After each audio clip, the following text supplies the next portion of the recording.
Okay, hopefully that fixed that problem. Not sure why it happened, but just OBS fucking exploded, I guess, because I overloaded it with surprise attacks. Are we back? Testing 1, 2, 3. Testing 1, 2, 3. Testing 1, 2, and 3. All right. Any other questions? Where was I last left off before the stream cut off? Tell me. Tell me where we left off.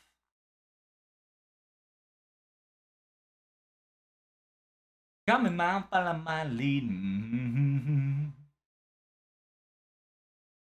We back? Yes, sir. Yeah, I don't know where OBS cut me off, so I hope you guys got what I said. Diomami passed audio and then became a new servant, something like that. Oh yeah. So essentially, this whole 5.5 event is a foreshadowing of the future event, including LB6. And what I like to tell you guys every year is that every Gouda is a it's like the future of the distant past, where Gouda kind of tells you the future, but also the past event that used a similar common theme. And 5.5 kind of explains that really nicely for the Gouda because it's after 5.2 and it's before 6. We're in spoiler territory now, so do be careful here. So I am going to be spoiling a lot of LB6 stuff, including LB5 and 6.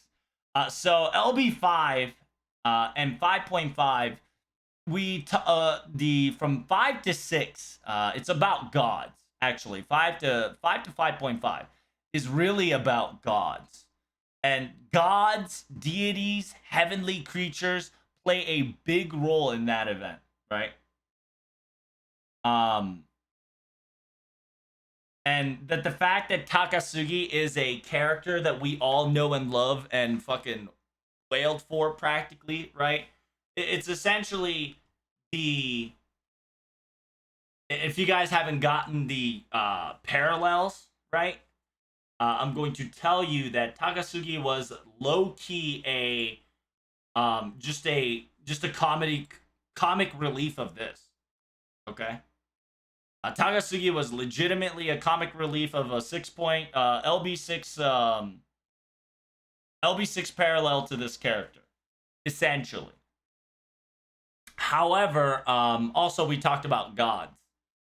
Gods, and gods. 5.5 talks about how a man tried to become a god. 5.5 Gouda talks about how a man tried to create a god, which is very fascinating because, like I said, 5 through 5.5 kind of talks about how a god, it's about a god and gods. 5.5, Doman tried to become a god by becoming like the highest servant, the highest caliber. He wanted to become a beast because fuck you, because he wanted to show humans that humans can become gods too. However, he failed because he tried to become a beast class and he couldn't because of circumstances. Simultaneously, that on 5.5 Gouda, Takasugi tried to make a god out of a mechanical being. It's a mechanical god and crafted by human hands. It was very powerful. It was very difficult. However, it just didn't do the job. Simultaneously, if you've noticed, it's not as good as the ones you fought before. So,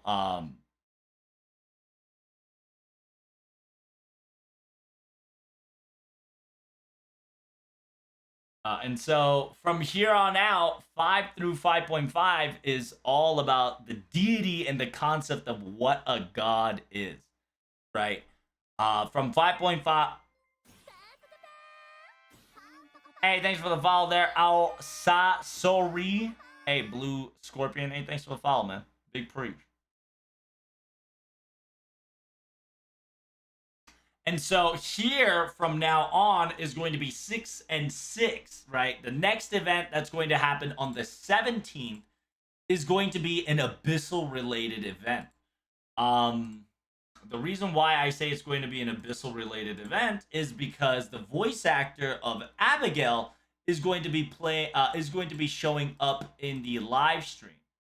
I warned you guys, it's spoilers. Don't talk shit, bro.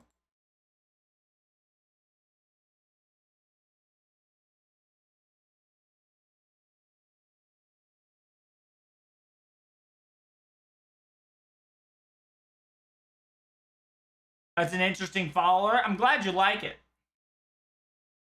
Bless. Hey, thanks. Yeah. You guys see this in here, right?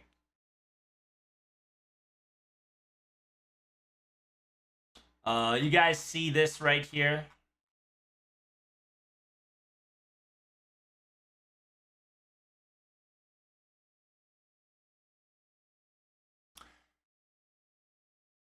And because of this, the voice actor of Kadok, the voice actor of Astolfo and Elizabeth, and the voice actor of Abigail is going to be in here. Now, this date is very important because two things is going to happen, okay? Arcade News is going to be here. FGO News is going to be here. We're going to get the clash of two shenanigans because 5.5 event was really cool. It gave you the concept of a human trying to make a machine that makes it a god.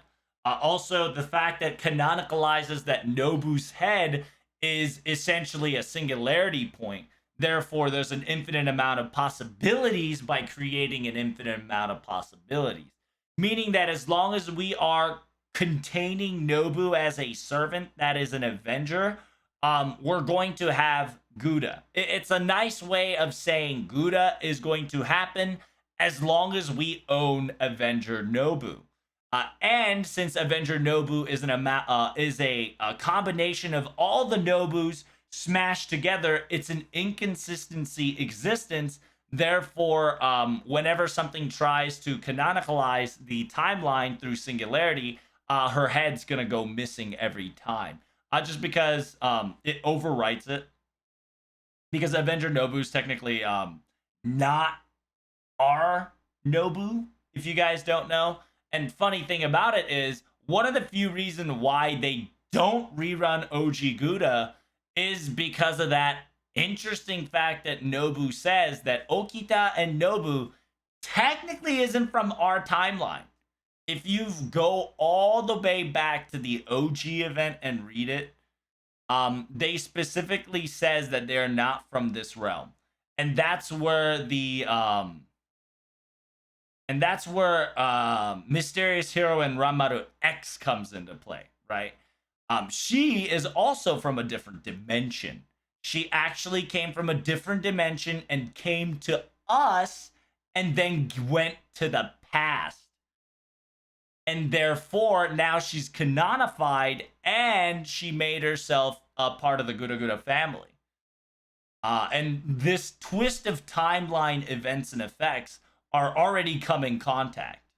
And it's not distorting the timeline. However, it's canonicalizing that the fact that that could happen. The future would intervene into the present to go to the past to make itself, quote unquote, etched into the present. Yeah, the future comes into the present to go to the past to etch itself in the present. Therefore, next year, Ranmaru is going to be with us, right, as a Gura Gura family member. And that kind of like a timeline logic right there is going to slowly explain why Mysterious MHX is a thing. Because Mysterious MHX double X is one of the most mysterious one of them all, and we need to figure that out.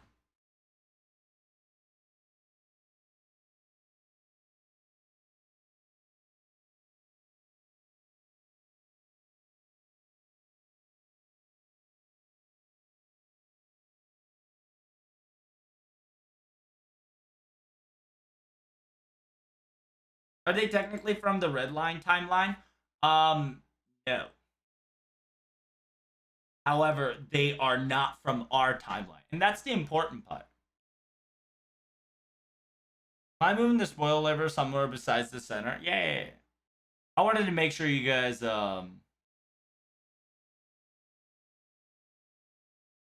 wanted you guys to see that this was spoilers. There you go. Better.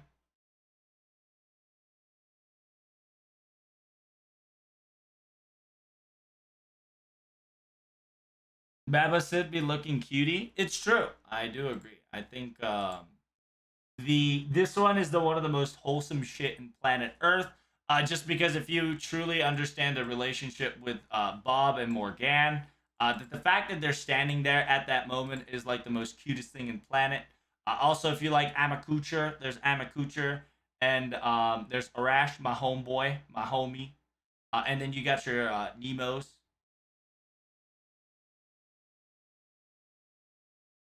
So I'm excited to see what more to come because one of the picture that you're going to see is every attraction satellite station you're gonna see more new art. So this live stream you're probably gonna see this art in panel form. Next one you're gonna see a New Year's one, and then so far and so forth. And now comes to the future. Now we're gonna be talking about after LB6. The reason why this live stream is hype is because voice actor of Kadok is here. We have not discussed or have done anything with Kadok in a long time. And ever since the finish of 5.1 and 2, Kadok, like, what the fuck's gonna happen to Kadok is the biggest question that we had so far. We've been distracted with 5.5 and 6 that we never, like, really discussed about this. So him being in that live stream is a very hype moment. And remember, Lost Belt 6 requirement is the next event slash story. And that is the very important part. Miss I believe that's Miss Okable. That is that's Astolfo and Elizabeth. I think she's just there as the representative of radio station. However, it's still exciting to see her. We can talk about the Cinderella a little bit more, which will be pretty cool. And this is the most surprise of them all. It's Miss I can't remember how to say her name. I can never say her name properly. So I always make sure I read it so I don't mess it up. It's Miss Owada Hitomi. Right? Miss Owada Hitomi um, is the voice actor of Abigail. And Abigail voice actor being involved in a possible LB6 is big. LB6 event is big. And a lot of people are going to say, Trumps, what if LB6 event is a another Gouda type event, like a limited event? To me, it's going to be a another interlude. To me, it's going to be a 6.5 type event, aka to me, it's going to be 6.2. For NA players, it's going to be 6.5. Because NA players seems to perceive every time lock is 6.1 time lock of 6.2, then time lock of 6.3. To me, it's the entire singularity of LB6. LB6, what happened in that Britain is one time. It's not point ones and point twos, because the difference between point one and point two in the 5 is that we are in two different locations. That's why it's called 5.1 and 5.2. LB6, technically, we were always in that one selection and area. So I believe it's going to be 6.2 and not 6.5. I could be wrong though, right? We'll find out when the event kind of spit itself out.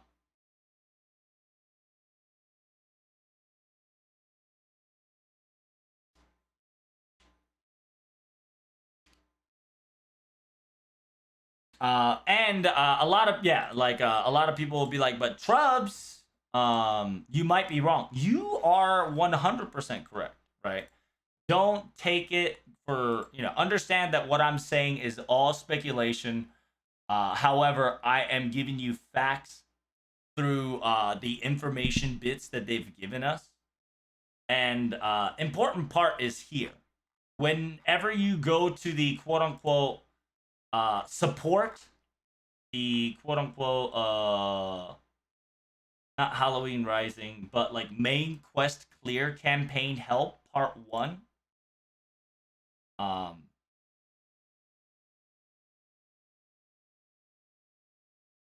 It specifically says here that not is it here? Yeah.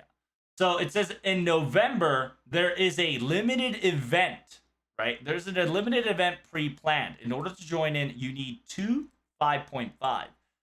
And it says, 5.5 clear Heian Kyo. However, in the December one, it says on December they are planning to bust out a part of a main quest, a new event, and that requirement is 2.6. That's why I keep telling everybody that it's going to be a 6.2/5 because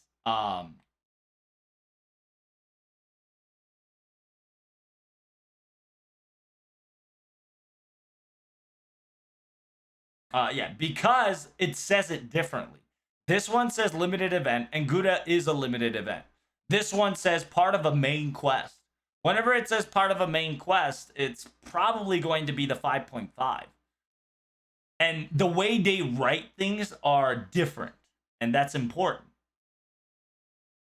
And however, they could kind of low-key bust out the whenever they say part of a main quest, they can actually bust out it like this. Where they bust out it in Imaginary Elements last year. Last year in Imaginary Elements, they specifically said, hey, it's part of an event. I can't fucking concentrate with that much whoop whoop there. During the Imaginary Scramble is part of the main quest. And they strongly recommend you to finish that. It could be an event like this. Except instead of making you guys finish Anastasia, instead of making sure that you finish Anastasia, you have to finish LB6 because it's important. Happy Thanksgiving. Hey, Thanksgiving, my man. Hopefully you're doing well. 2.6.5 is not an event, though. Yeah, I know. That's what I'm trying to tell you. What was the current version of JPFGO? What are you talking about, Big PP?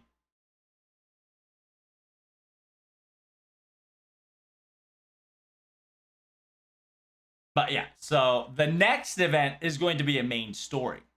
It's going to be related to the main story. They could hit us with an Imaginary Scramble type where it is a main story. However, it is a quote unquote it is a limited event.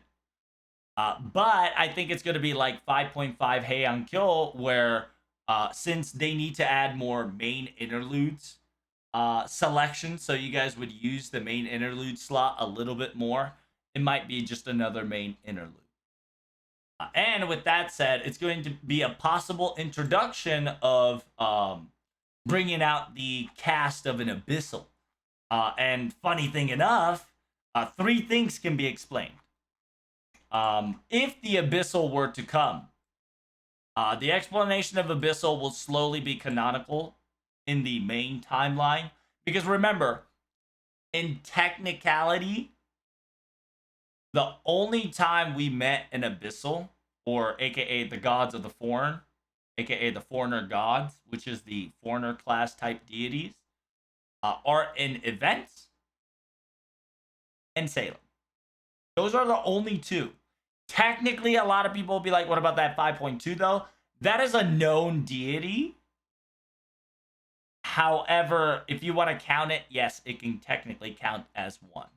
But it's not, okay? Because we knew about it. But we can talk about that later.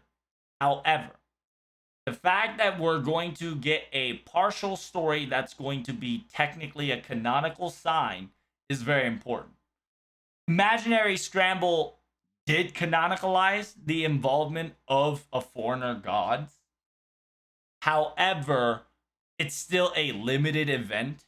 Therefore, if you miss that event, you're going to miss the connection with the abyssal gods. And technically, nobody's gonna play fucking Salem. Okay, just understand that until there is an half AP to Epic of Remnant, there's nobody gonna be playing that fucking shit because they've abandoned Epic of Remnant because they figured out that Epic of Remnant is a TLDR of Season 2.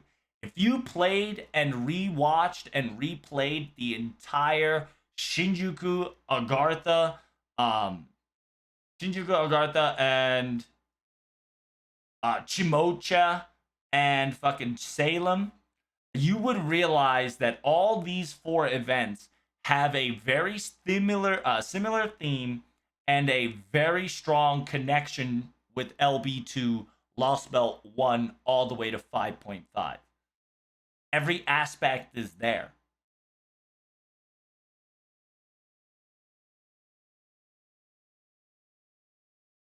We are overdue for a new Abby stuff, and Odawa Hitomi is in this event. You don't know that.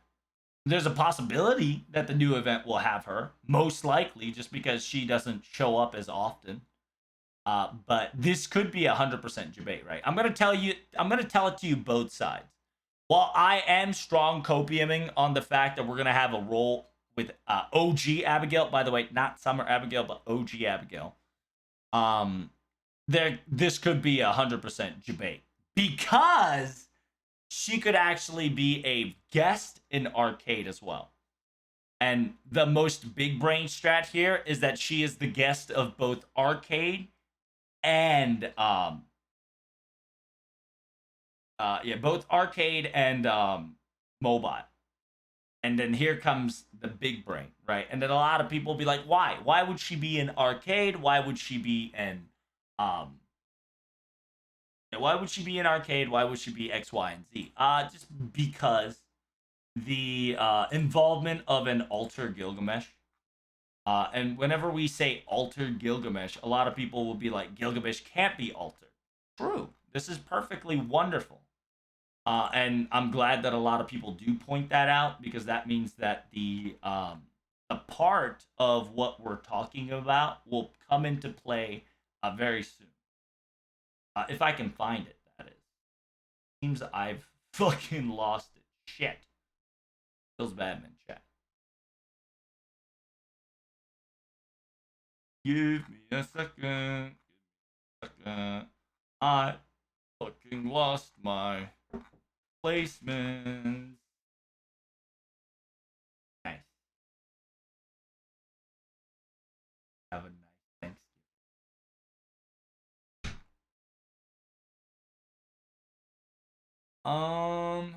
Let's see. Can I find it? I cannot. Oh, there we go. There's a whole little discussion about here about Cass Gil Alter possibility, right?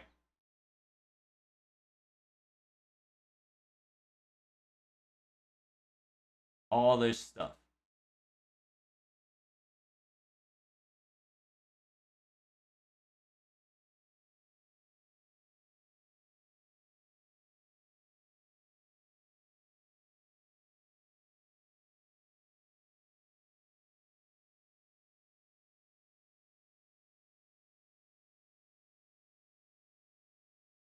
And people are like, what is all this shit, right?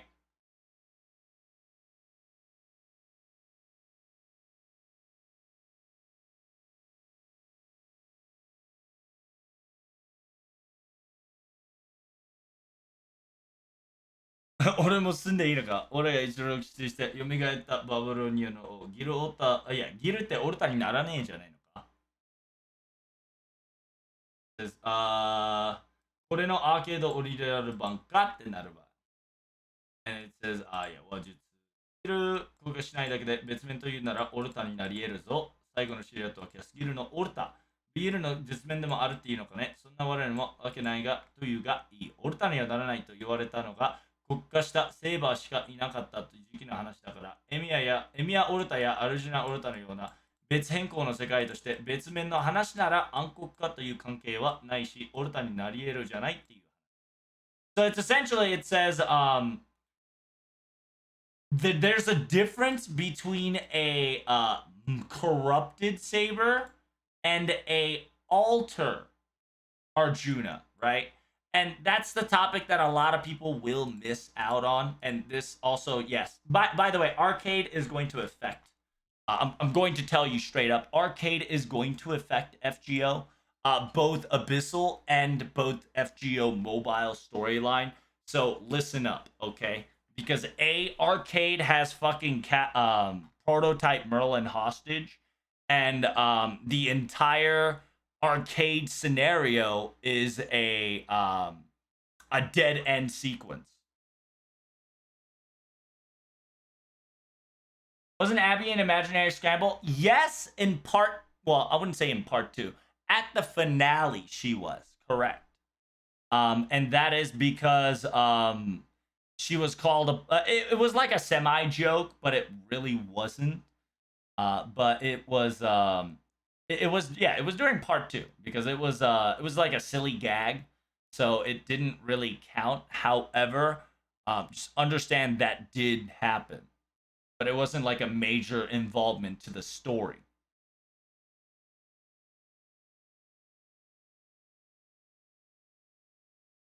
How you doing, Lightspeed? What up, Tatsuya?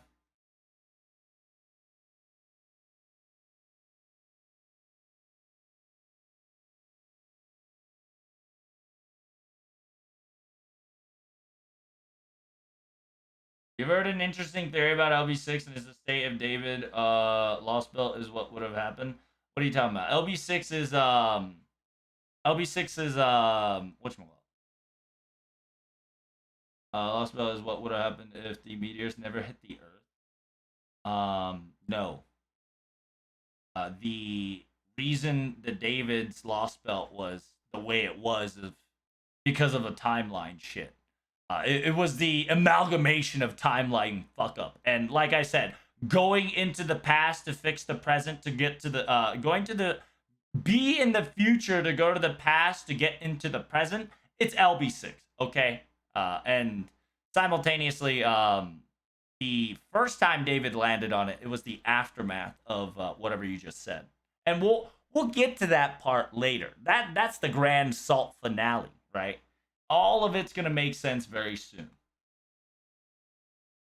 Free Proto Merlin from arcade. Has Proto Merlin ever even appeared in arcade story? Not story. However, she did appear in the battle.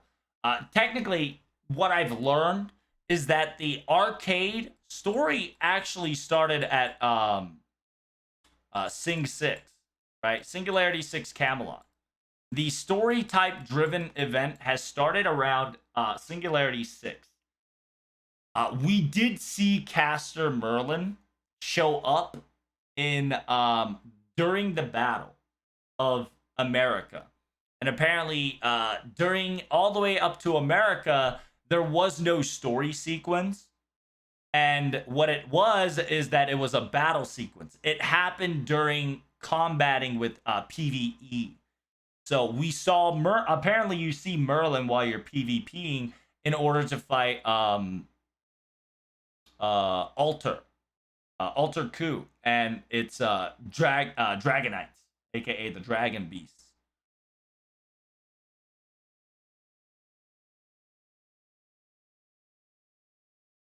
So that's kind of the reason why we say low key fucking whatchamacallit.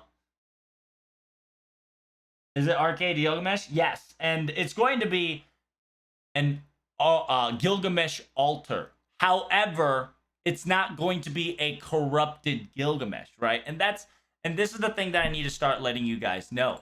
There's a possibility of Gilgamesh altar, just like there's a possibility of Narrow altar, right? By the way, Narrow altar is a possibility in arcade as well, due to the fact that Cast Gilgamesh has a connection to narrow to an extent.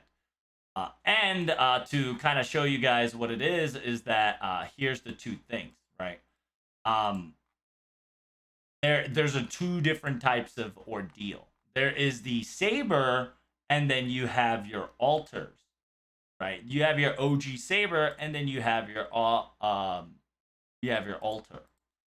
This one, alter, however, is going to be the tainted tyrant, right? AKA the corrupted type. And the corrupted type versus alternative timelines are two different things, right? Like, for instance, Arjuna, right? Arjuna is from our timeline. And Arjuna from our timeline is Archer. We know his history. You know what he does. You already know. However, in LB4, we are introduced with an alternative Alter Juna, aka Arjuna pursued to become a final dark god. And this is kind of the thing that's going to start happening in FGO, both arcade and mobile. Just understand that the concept of Gilgamesh cannot be corrupted is still canon. So you are correct if you say, but Gil cannot be corrupted. However, there is the alternate timeline Gilgamesh that is given a possibility for A, prototype Gilgamesh, B, Caster Gil Alter, and C, it could be a completely different Gilgamesh because it went through a different timeline, treating it like an Arjuna Alter. Remember, we're dealing with a Babylon, not a Babylonia. Arcade's location is Babylon. And if you were to see a Babylon, it's actually in here. You see it in America, which is kind of fascinating because in America, right, you technically, right, chat, technically, if you were to think about it correctly, Caster Gil is the altered version of OG Gilgamesh, because technically Babylon was its capital. However, when the absolute demonic front occurred, Babylon was fallen. You can clearly see here it says it's fallen of Babylon, aka the lost capital. In the mobile, we've already seen Babylon lost. Therefore, Gilgamesh forfeited this area and went to Ziggurat. And by doing so, created Babylonia, right? And then this minor concept difference is going to change everything. Arcade, completely different timeline, completely different story. Camelot didn't occur. We had Jerusalem. Now, instead of Babylonia, it's going to be Babylon. And if you guys don't know, technically we were supposed to go to Jerusalem. However, we went to Camelot, which means that the timeline alternation actually happened in both Singularity 6 and Singularity 7. In Arcade, it's the true Singularity that we had to deal with. And that's a very important part because the finale of Arcade is going to spice shit up out of your control, including me for sure. And so Babylonia, going back to Arcade, is going to be talking about it's Urk, yeah, Ziggurat, Urk. You get what I'm fucking talking about. You know what I mean.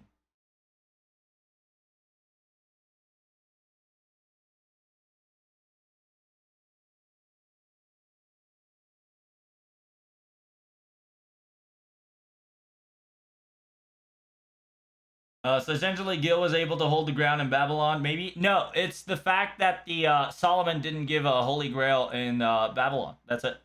Simple as that. Because if you remember, the thing is that historically and mythologically, Gil was always supposed to rule Urk. There you go. See, nice. Yeah, nice. And yeah, it's when I said Ziggurat as a capital, you know what I meant. I fucking meant Urk. I saw Ziggurat and I wanted to say Ziggurat because Ziggurat sounds cooler. But anyway, this is the part where if, right? This is an if. And since Jerusalem occurred, and they specifically titled Babylonia, yes, you say theoretically and historically, right? And that's the thing. What if I tell you that arcade version, that didn't happen? Just like how Camelot occurred because the interference of Lancer Artoria. The only reason why Camelot were to occur is because there was a interference with Lancer Artoria and few others. Because Lancer Artoria decided to do her own thing in Camelot. Therefore, she destroyed Jerusalem and built Camelot on top of it. But in arcade, that didn't happen. Lancer Artoria was summoned, but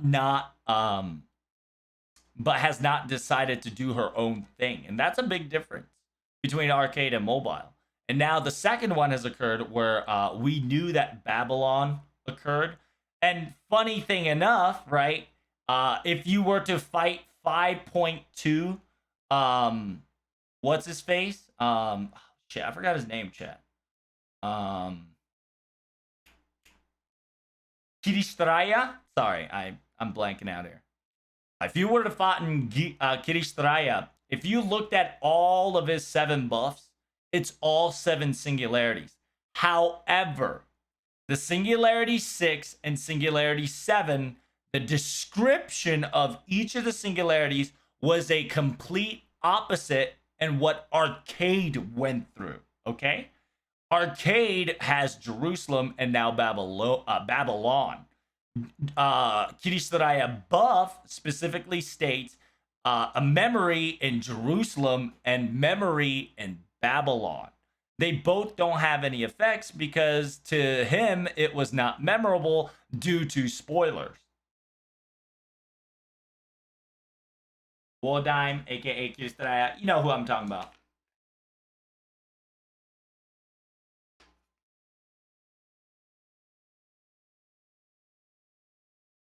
And yes, Solomon doesn't exist in arcade timeline, which is very important.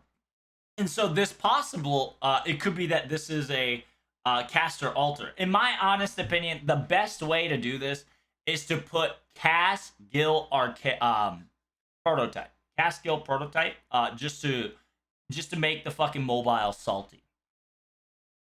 But a lot of people will be thinking about, like, you know, what's a ship? Why did it say these things?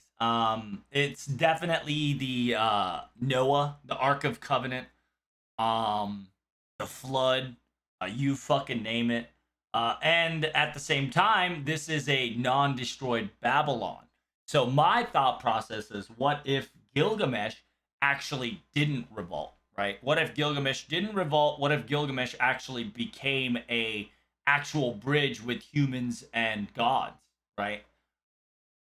Because by doing so, it would create an alternative timeline that would low-key make Gil a divine god. Even though he's half human, he will embrace his godlyhood side, right? It's almost as the same thing as Proto-Merlin.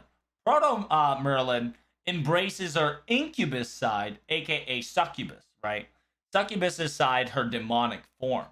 So it'd be easier to say, it'd be like, yeah, it's simple. This Gilgamesh is a Gilgamesh that has accepted God and didn't say fuck you to create the ages of the gods crumble.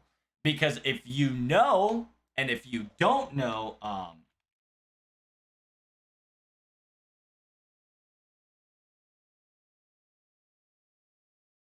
Gilgamesh is in fuck you, little shit. Excuse me. Gilgamesh is in charge of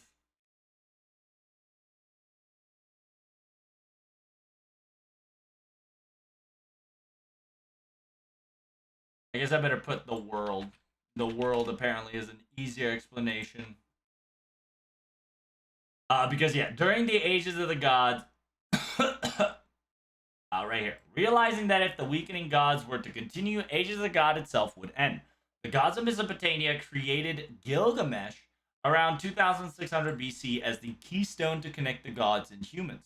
However, Gilgamesh unexpectedly rebelled against the gods and encouraged the complete separation of gods and humans.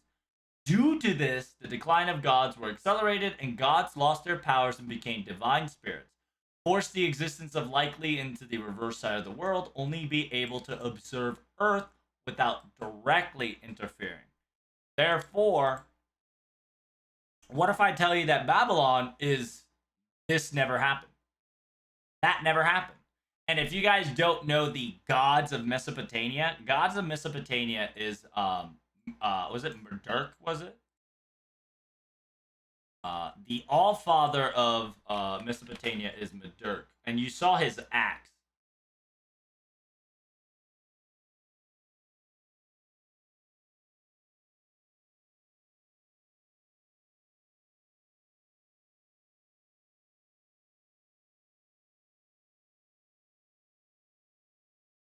And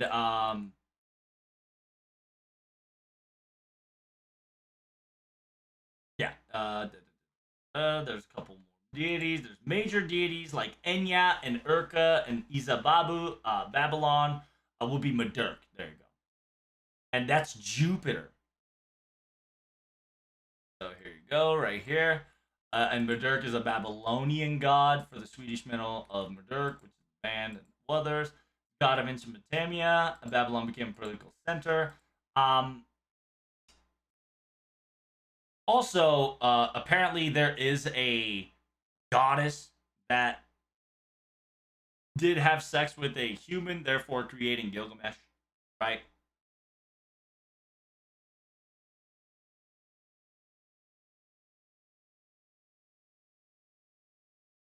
Wait, why does the singularity even exist if Solomon doesn't exist in arcade timeline? See, that's the biggest question, right? Why is that? My opinion is that it's a simulation created by the foreign gods.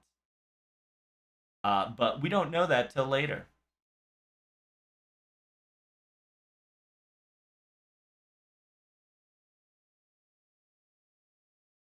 And then the thing is, without Solomon and his rule, who would start the whole monotheism, that thing that dominates the world? Oh, Gil, right here. Not Gig Gil, all right? Listen up. Gilgandia appeared in RL isn't that, but if you search a bit, you find that 2006 BC when the first literally written in, Gil says that he would become a story. Well, see, that's the difference, right? I'm telling you that the what I'm saying is a theoretical thing, right? And so therefore, this is the alternative timeline than the one that's actually happened.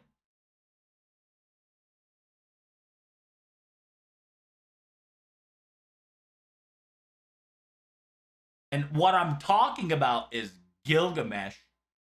That is, that I'm talking about the arcade Gilgamesh, which is not the quote unquote proper human history timeline.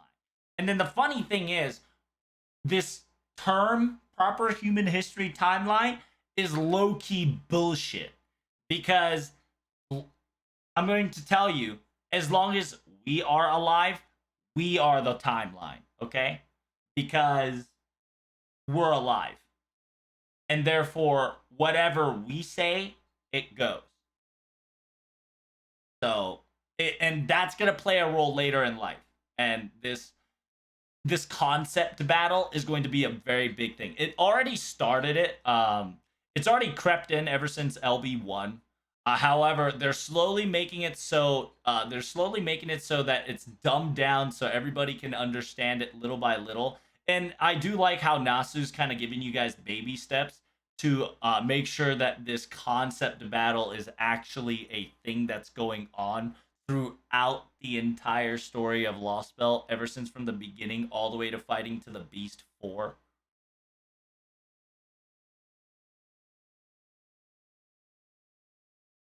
What if there were Tiamat living and lived among humans, summonable Tiamat? I mean, Trinity, I'm going to tell you, like, we've already have Tiamat, right?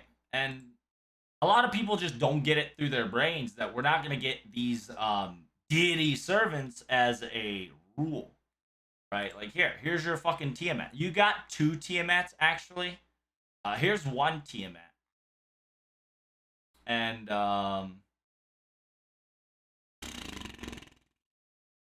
Fuck, who was the other one? There's another one that's the aspect of Tiamat.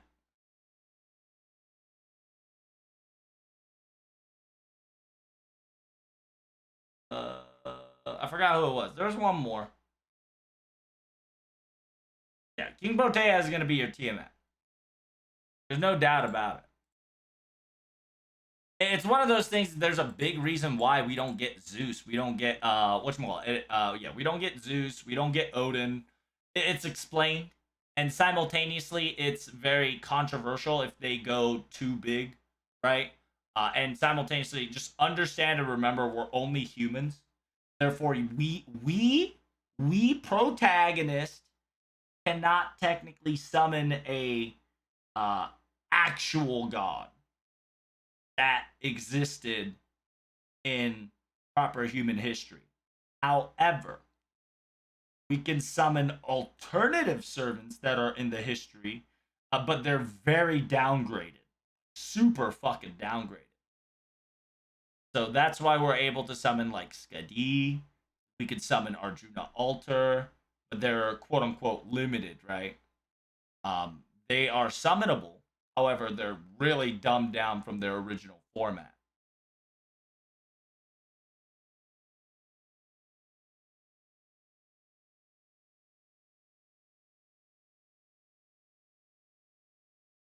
He put the idea explicitly when he gave us the kanji for Ghost Lady. Yeah, true. That is to an extent. I agree.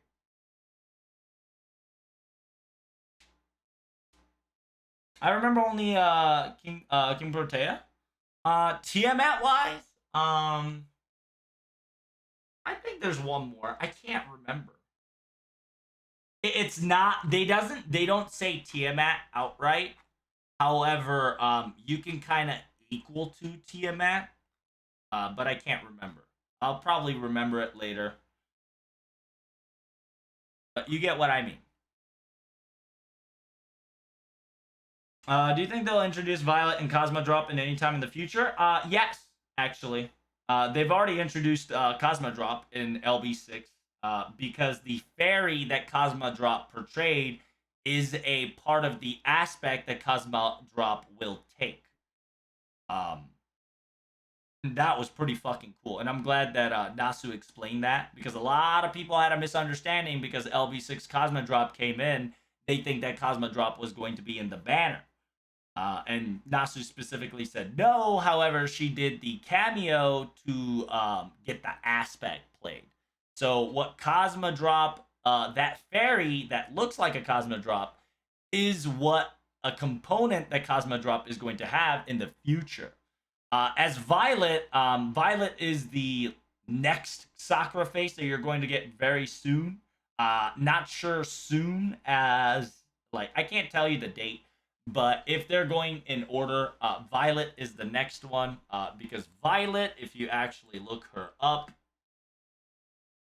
yeah, if you look her up, Violet, all the component is ready to go. Because Violet needs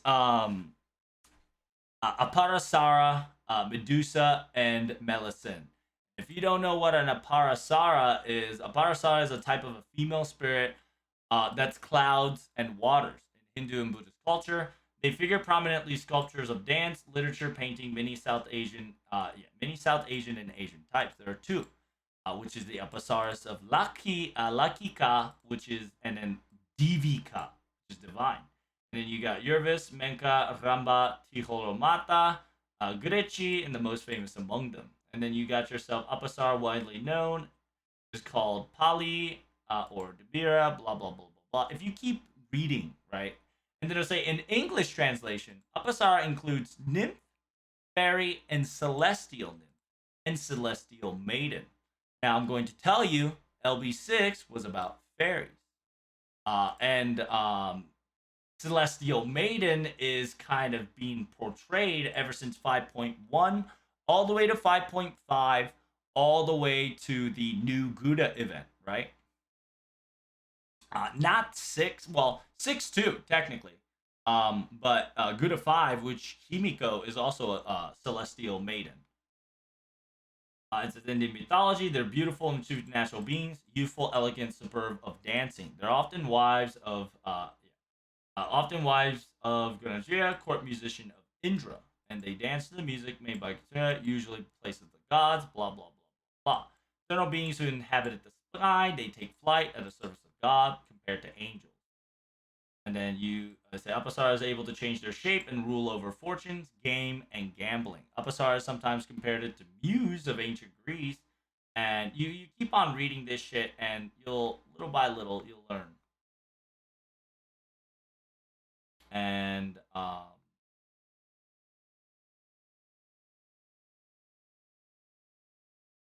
fuck. And then yeah, zero.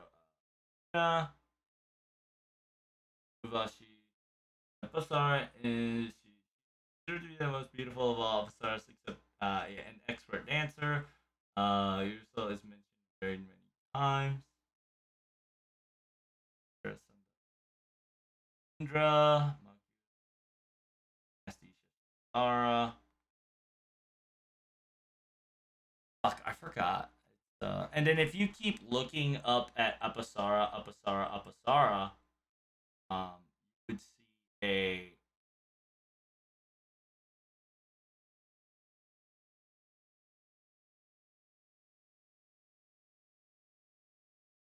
first nuclear reactor. Oh, PogChamp.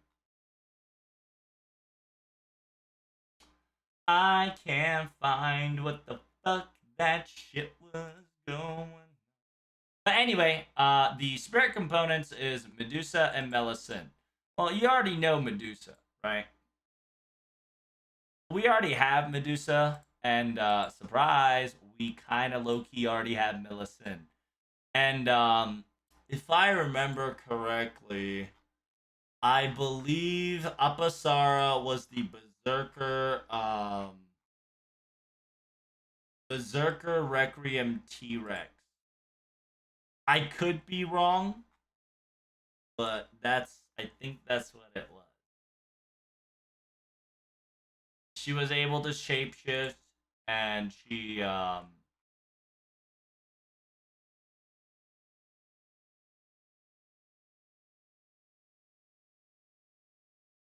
might not be.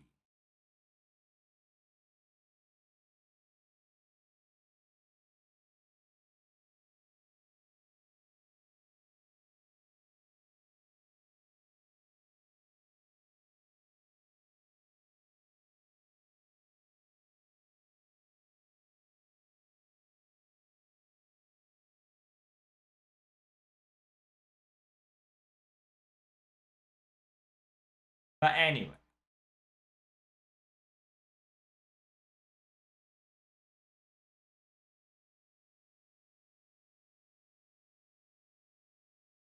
I know will take ages to finish. Yeah, we'll probably get Violet, and I think the last component of Cosmodrop will be mentioned in Foxtail, which is gonna be pretty cool. I feel like Violet is less meta content, or at least that's what I believe. After King Protea, the last two, Violet and Cosmodrop only shows up, I believe, on CCC Extra. I think that's what I heard. So.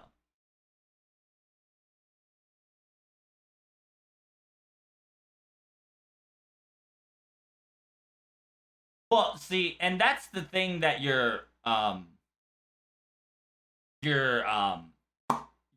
think you're taking it a little too literally. That's the Lost Belt timeline.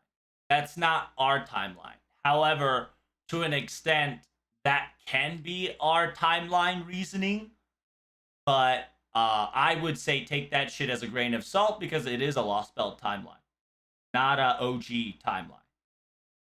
So don't get it too twisted. Violet looks also a little similar to Medusa. Well, it is because she has the Medusa components of a very tall lady with glasses, kind of, with the little glasses action. I believe the personality is very similar to Medusa. Um, I forgot who Apasara was. I've pointed out who Apasara was and showed it to you.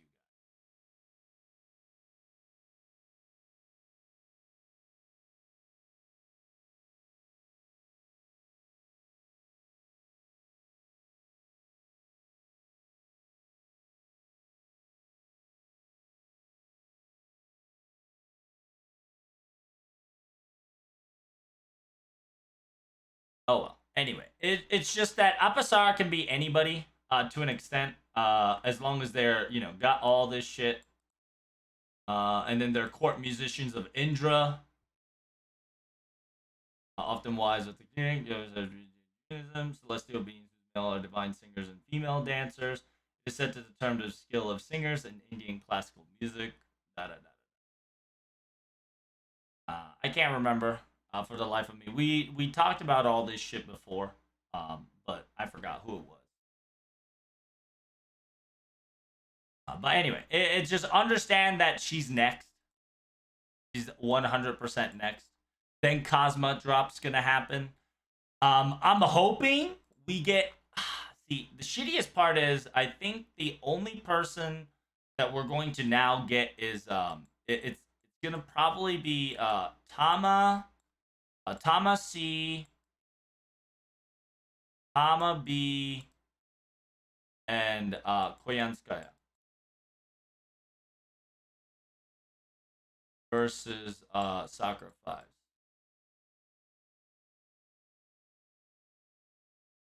Or at least Sakura Force.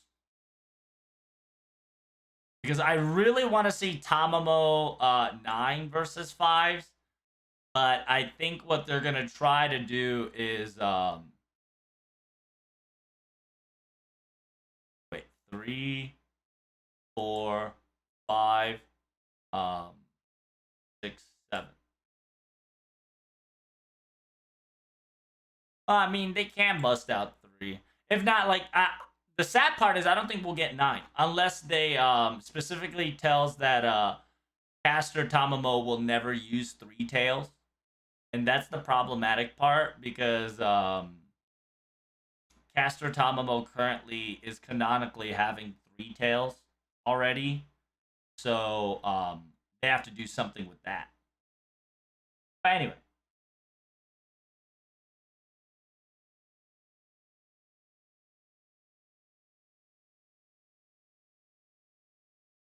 Is Goff a nymph? Oh, yeah. Hey, thanks for reminding me. Yes. There you go. Fucking, yeah. It is. It is Van Gogh. Because she is technically Kirite, which is a nymph. Therefore, she fits the bill. Hey, thanks. Good fucking remembering. Totally forgot my baby girl Van here. Yes. All the components are set. Isn't it Garatea? Garatea is not a nymph in FGO term. However, she does play a role later in life as Aphrodite. Not Aphrodite. Yeah, it is Aphrodite. But those are... Now we're getting off topic. So we'll get back to reality real quick.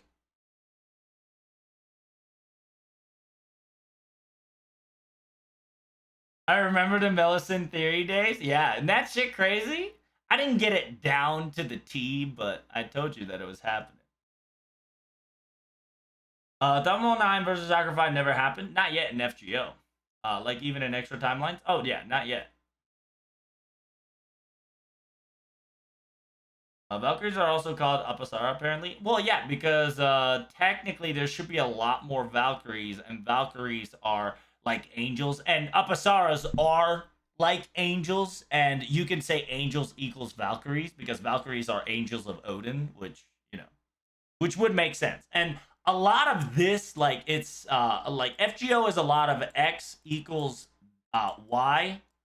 Therefore, X equals Y. Therefore, ZY equals X plus Y, right? Like, it's one of those weird fucking calculation redaction where it really takes similarities into an account, and that's the very important part of FGO, is that they're doing their very best to kind of string things in nicely without causing some fucking commotions. Now, when I say without causing some commotions, that's why we have a thing called Nasu Nasu lore, right? And Nasu lore is important, is because Nasu lore makes that fucking hyperplot convenient bullshit to occur. Happy Thanksgiving, brother. Yeah. What were we talking about? Yeah, aka the Nasuverse. Yes, correct. And so, what was I going with this? How did I get to fucking here? Where am I?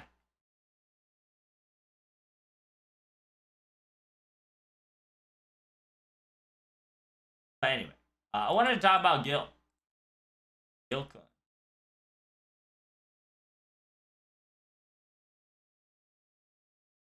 And yeah, this whole arcade shit is going to affect mobile. It will. And yeah, Abigail, Foreigner Gods, the new event that's probably going to be 6.0, 6.2 slash 6.5 for NA players, will probably involve Abyssal Gods trying to either establish a singularity on its own or try to establish a lost belt on its own. And something weird's going to happen. Simultaneously, I believe it was Brave. I think it was Brave or somebody else. Definitely mentioned that apparently there's a pattern going on that every year, ever since I believe the beginning of 2018, it was 2018, right? No, ever since the year of 2017. Ever since 2017, apparently there's a pattern of a Saber, Foreigner, Saber, Foreigner, Saber, Foreigner. So we got ourselves a Saber here on 2017. On 2018, apparently it's a Foreigner. Which, I mean, like, shit. Like, she's right. He's right. Because it's Katsushika Hokusai, right?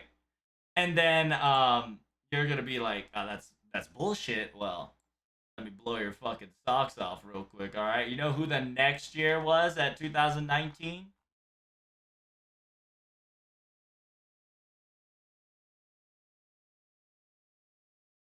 Technically, it didn't show up as a summoning campaign because nobody showed up. But the first new servant that did come out, Loki is my daughter, and my daughter is yes, you guessed it, chat. She's a saber.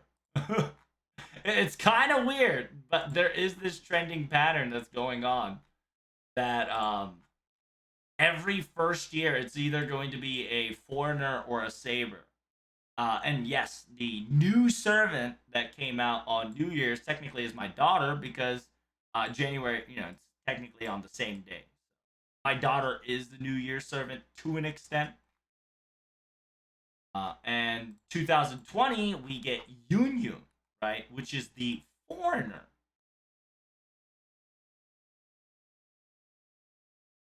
And you guys guessed it, 2021, our fucking first servant of the year was none other than your fucking homie, a Macture, right? You got yourself a fucking a Macture going on here. And so I have a sneaking suspicion that with the December 18th, we're going to get an LB6 Plus event going on. I believe the New Year's servant is going to be a foreigner, especially the fact that the Miss, my,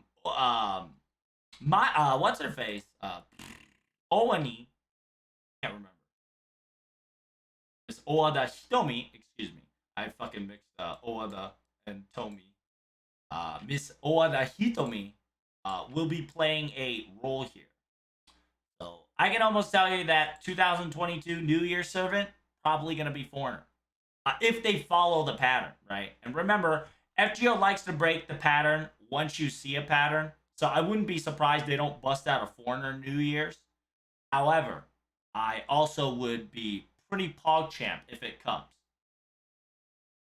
It could be like the classic pretender, and then on that it could be a pretender, just like what happened in that's what happened in 2019. It was, I think. No, not 2019. It was 2018. Yeah, yeah. Because in 2018 we got ourselves Katsushika Hokusai. However, in 2017, at the last moment, we got ourselves a first foreigner, which was Abigail Williams. So we could get a double pretender case scenario again. It could happen. I don't know if it will. However, it would just be very convenient to bust out a pretender on the second banner of December, and then bust out a foreigner on the New Year's. So don't be surprised if that happens.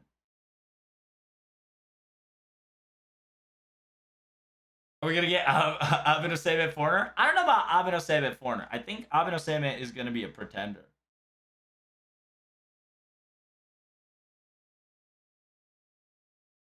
It could be Holmes, dude. Don't.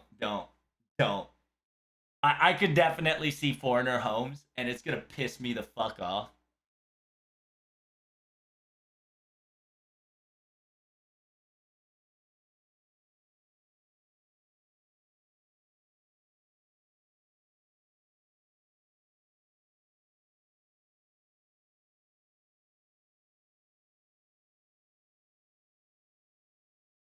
I need that punch and that drift. Pretender, but why? The only reason why I say it could be a double pretender is because of Abigail Williams, right? And then the reason why I say foreigner pretender could definitely work is because it takes one to know one, right? It's one of those classic sayings that, like, how the fuck did this motherfucker classified a servant as a pretender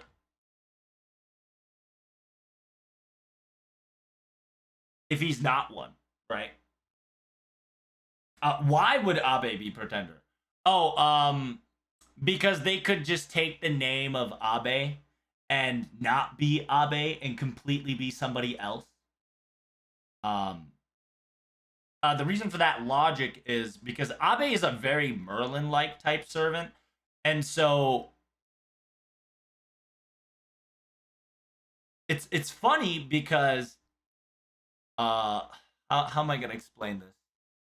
It just could be a person who self-proclaimed to be Abe and does something fucking crazy that Abe would never done and actually accomplish it, which would guarantee it a criteria to the pretender class, right?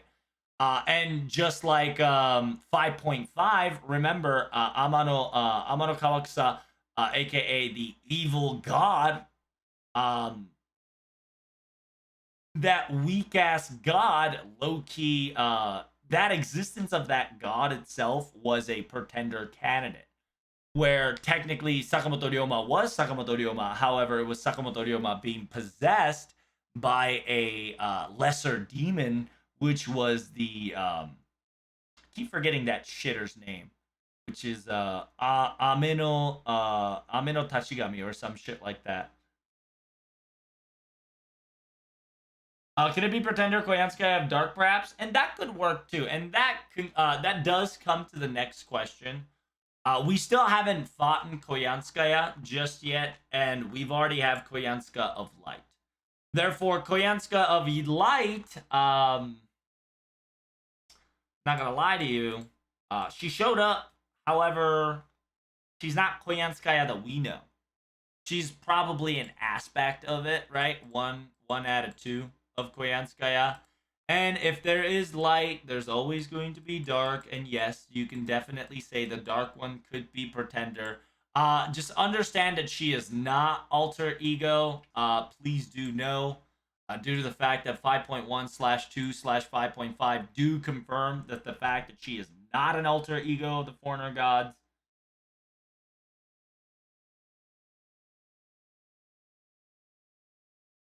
Amano Jaku, yeah, that one. Fuck that guy. Because of him, I actually hated Lancer Ryoma because of Amano Jaku's attitude was being used for Ryoma. And yeah, you'll be surprised, Brave. The next event that's going to occur will most likely be will most likely involve Koyanskaya. Because the fact that Koyanskaya arrived means that Koyanskaya either helped us out / gets defeated, right?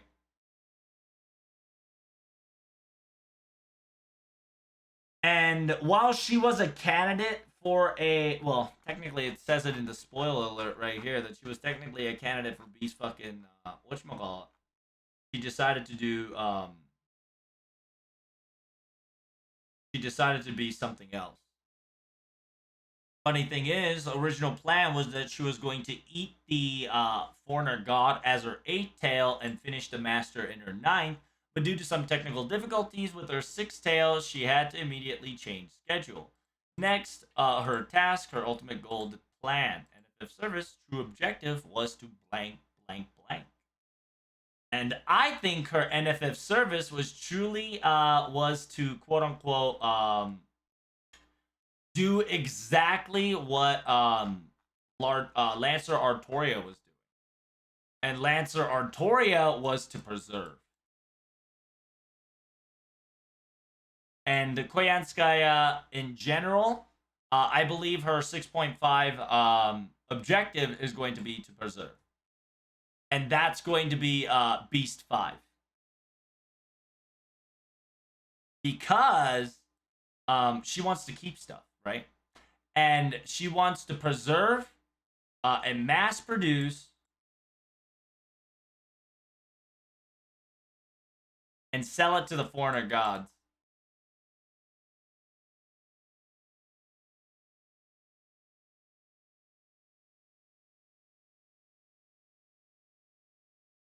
Oh. That's the objective of NFS service. Is to preserve rare creatures and sell it to the highest bidders. Mass product. It's like the collector. You know, in Marvel, in the Marvel universe, you guys know the collector. Collector is known to preserve, organize, and collect things that is more valuable than life itself.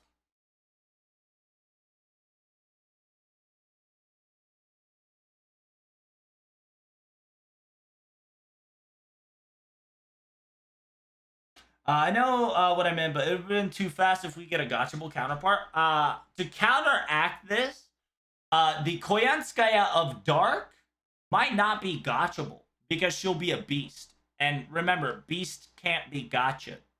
And I think Koyanskaya of Dark might just be a and not be gotchable. Because what would happen is that what's going to occur probably is that Koyanskaya is going to try to early set up shop to the other foreigner gods.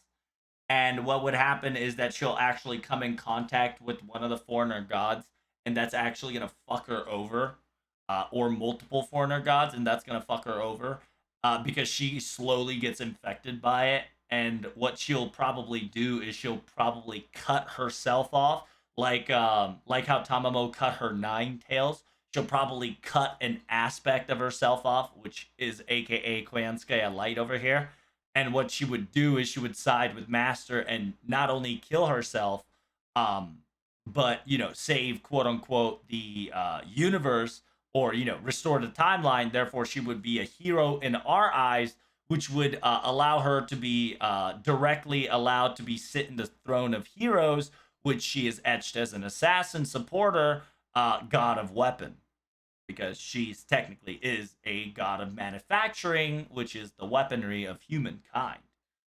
Simultaneously, 5.5 Gouda Gouda. 5.5 Gouda Gouda Loki just showed us the fucking hint of the future. Takasugi fucking created himself in order to fight himself. However, just to let you know, Takasugi created himself in order to preserve and stabilize that fucking Mark II machine in case of an emergency, right? And that's kind of the big dick theory that I thought that it was going to happen when I saw Takasugi AI. And Lord and behold, boom, fucking Takasugi AI straight up tells you that I was just there to monitor and preserve Mark II and bust him out if needed to. So it's gonna get spicy. And that's the whatchamacallit. And LB7 is going to be a completely different topic because in order to get to LB7, they're going to do at the end of next year, they'll probably talk about going to LB7. because currently there's too much plot holes going on to explain to get to LB7, because they need to talk about David, who we have him captured as a prisoner. B, we need to get rid of Koyanskaya in order to make sure that fuck, what's his name? Yorokobe Shonen. Oh, fuck, I forgot his name, guys.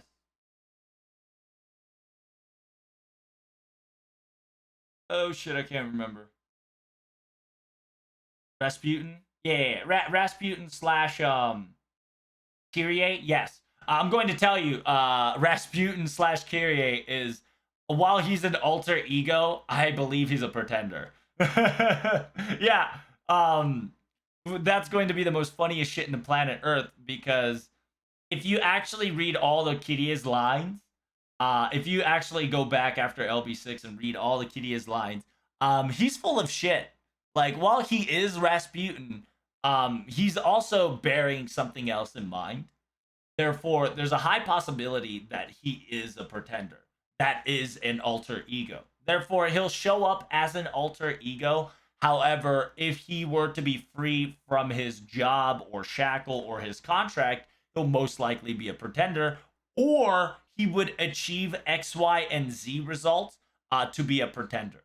And by the way, guys, the reason why I say Sherlock Holmes is a pretender, I know it's off topic, but just bear with me, okay? I just wanted to make sure that every single new people need to understand that Sherlock is a pretender slash foreigner.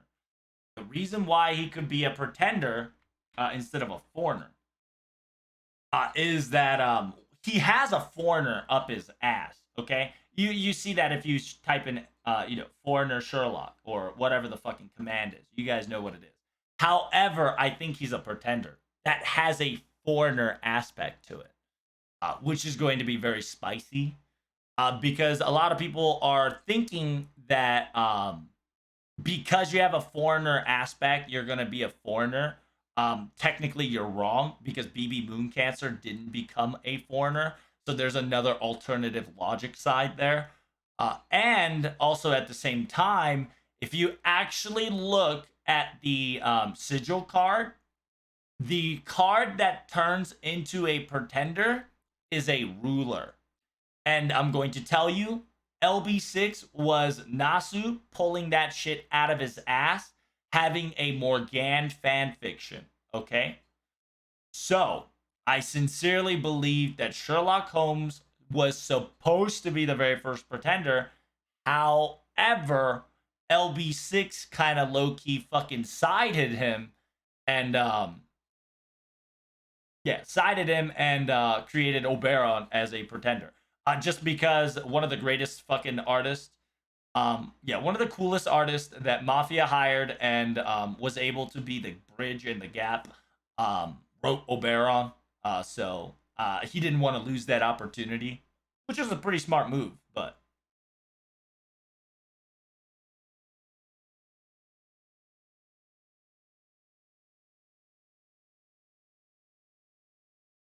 I feel like he's just Kyrie. I believe he's going to be I believe he is Kyrie pretending. He's going to pretend as all the priests, and it's gonna work because as a pretender, he accomplished what quote unquote Rasputin couldn't technically, because he listened to Anastasia's last words. And as a pretender, a human is actually doing next level god work. Next level god work shit. So there's a whole possibility of Kyrie could be a pretender.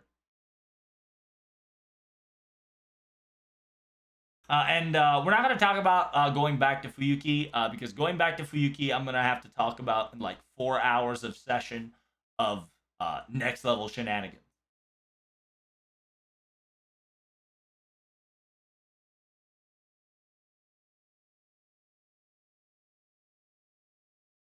No. Listen, Brave. He has a foreigner in him.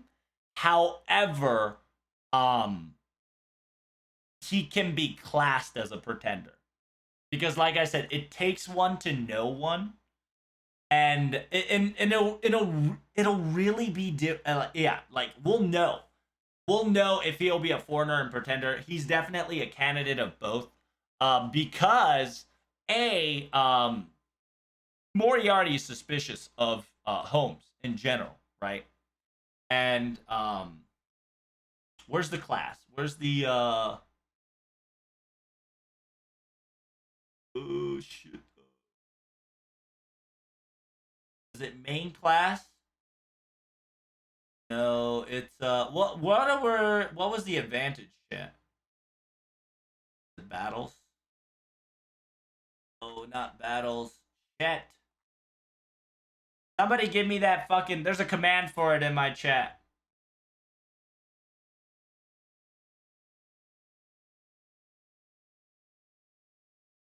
Battle. Same shit it is.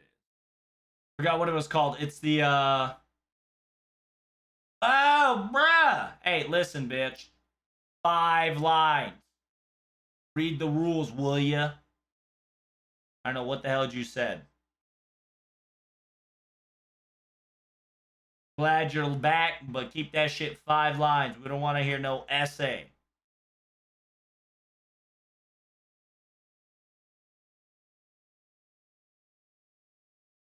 Tell me what you said little by little. 5-line maximum. I can't read if you write more than 5 lines, brother. That shit becomes runic arcane because I got no time to read 5 lines.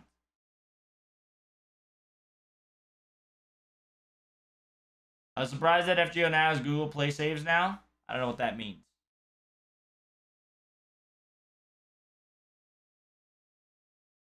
Oh, are you talking about if you have Google account, you the account automatically gets binded to it? Something like that did occur on JP. I don't know about NA, but it happened on JP. I don't know if NA has it.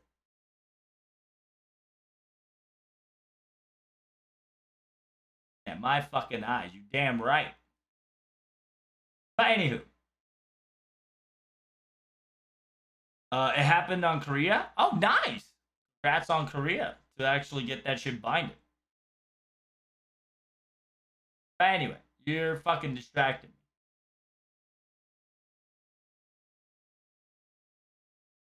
Mafia hired an FGO artist? No, Mafia, what happened is that he was talking about FGO and yeah, he didn't hire. He offered, and the artist of I think your month and your 4th of was it April? April's Lion or some shit said yes. And shit, what was the trying to find the class advantages.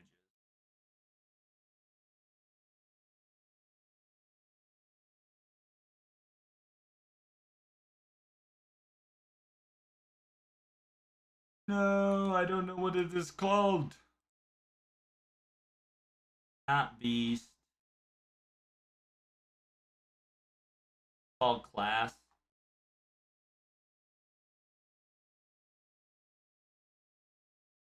The just in servants. There we go. Perfect. I wanted to look at that. Because remember, foreigners are stronger to pretenders, and pretenders are strong to alter egos. So currently, because somebody suspects that they're a foreigner, Moriarty created a alter ego. If you guys don't know, you can always thank Moriarty for creating Elizabeth bots, aka Mecha Ellies, because Moriarty thought that in order to fight a foreigner, you need an alter ego because alter ego is stronger than foreigner. However, Holmes always somehow, some way tried to one up Moriarty. So therefore, that's why I'm kind of saying that Pretender could definitely be a possibility for him. Because funny thing enough, like I said, that Holmes, who technically is a foreigner, was able to change his class into a ruler. And if you think that sounds weird, after like read every single Holmes line, including the past events, including the Gogetskan, simultaneously go to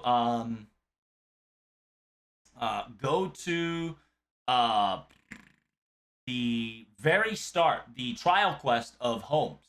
If you don't know what it is, if you actually read it, it's very fascinating, right? TLDR, though, however, we're protecting Holmes while Holmes is doing something. He says something about fixing his security and bullshit. However, Moon Cancer guards tried to attack. And what I'm trying to say to you is that I believe Holmes is a Trojan horse, aka Trojan virus, sent by the foreigner gods to kind of fuck around with the saint graphs, and figuring out what a hero is and how one can be a servant. And because of that, ever since the existence of Holmes, foreigner gods started to show up. If you haven't noticed, and to prove that point, it's very simple, right?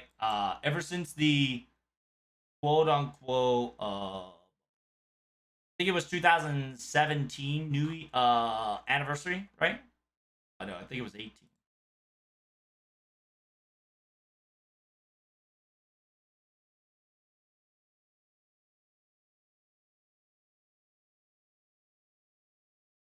Sorry, I'm sorry. Jackson, Mehmet Jackson.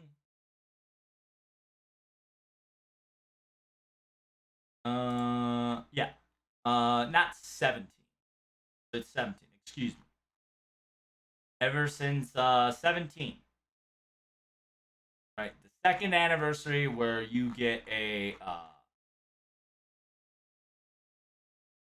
Sherlock Holmes. Ever since Sherlock Holmes came in, the next person that came out that was Monka S is a foreigner. Foreigner came out.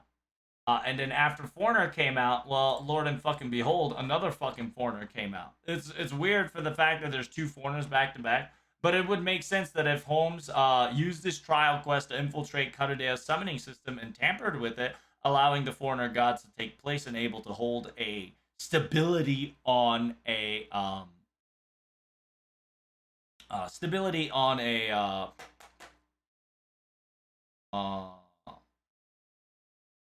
in the system. And simultaneously, that's when we were introduced a new foreigner class, right? And then on top of that, we were now introduced with multiple classes like alter egos and whatnot. Around 2000, was it 2007?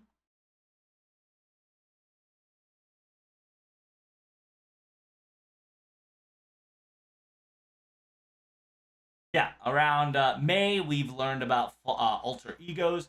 Then we got ourselves a foreigner. And think about it. How the fuck can Sherlock Holmes be a ruler? He can't. He low key cannot because he specifically self proclaimed himself as a caster. How did a fucking caster become a ruler? That's pretty simple. Is because A, he tampered with the summoning system slash the database of programs, making him into a ruler that will be anti damage to anything except a berserker, right? He made sure that he was a quote unquote protected case, and at that time, there was barely any Avengers, barely any Mooncan. No. In order to fight the quote unquote security bots, he became a ruler to counteract, aka an easy Trojan horse method to become something that is trying to get rid of him. And LB2 kind of proves that the fact that not only Mash, but Holmes has something weird in him. Sigurd slash Sigurd slash what's that fucking fire giant? Sutar kind of low key just kind of says that, right? He says Matt, that girl's not the only one that's fucked up. He's also fucked up too. Then you have to question yourself, what the fuck is wrong with him? There's something in him that's different. Well, I'm going to tell you, it's not. It was it Abad or was it what you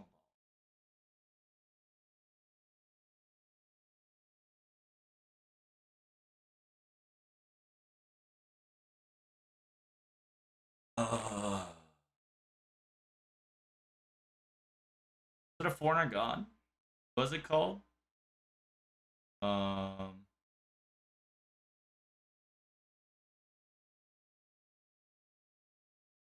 Outer God. Was it Abot or was it it was like Balazoth or something.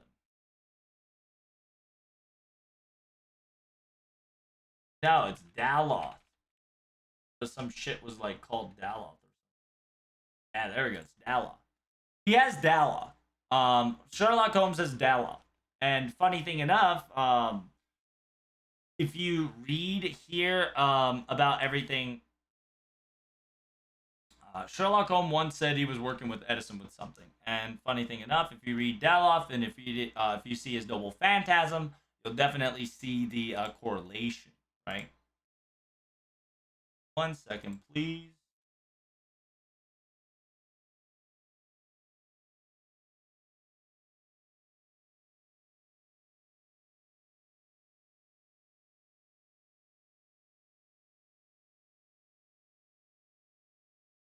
And then, like, I know, Brave and other people already seen this, and I know you're sick and tired of it, but I'm just trying to show you all that good stuff. Moriarty also gave us Enkidu buffs. There you go.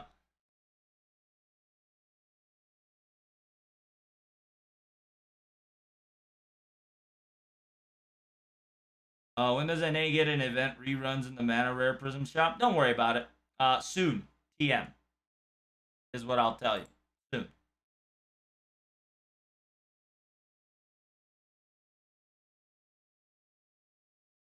And Holmes did turn into Dante's for a while too, and pretended to be a Dante too. Yep. And one of those things is that he quote unquote perfected his disguise. However, we saw right through him, right? And funny thing enough, in LB6, we kind of like you had options to kind of see Oberon right through him, and I always kept clicking that button that Oberon was sus. There's always two options that you could have picked, and apparently, if you pick the sus button enough, you would get the red button of sus. The red button was not supposed to be sinister. It was just kind of a way to unlock the fact that you doubted him to the point that where you just knew that he was the bad guy. But yeah, making it in red letters was definitely was ominous at that time.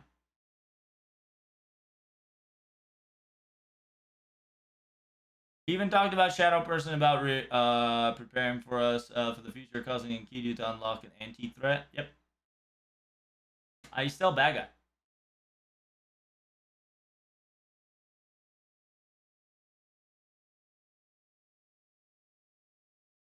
He's also obsessed with Musashi teleportation skills, so he can bring foreigners to Earth.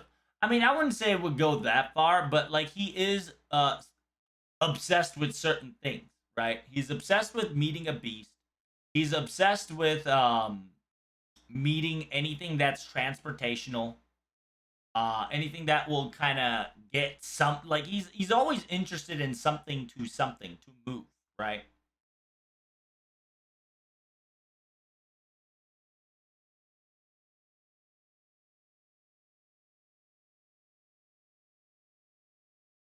You're telling me the trial quests matter? Yep, trial quests actually matter. Trial quest that has story matters, like Katsushika Okusai's. Did Musashi have a trial quest that has story? I think she did. And Holmes. Those three matter.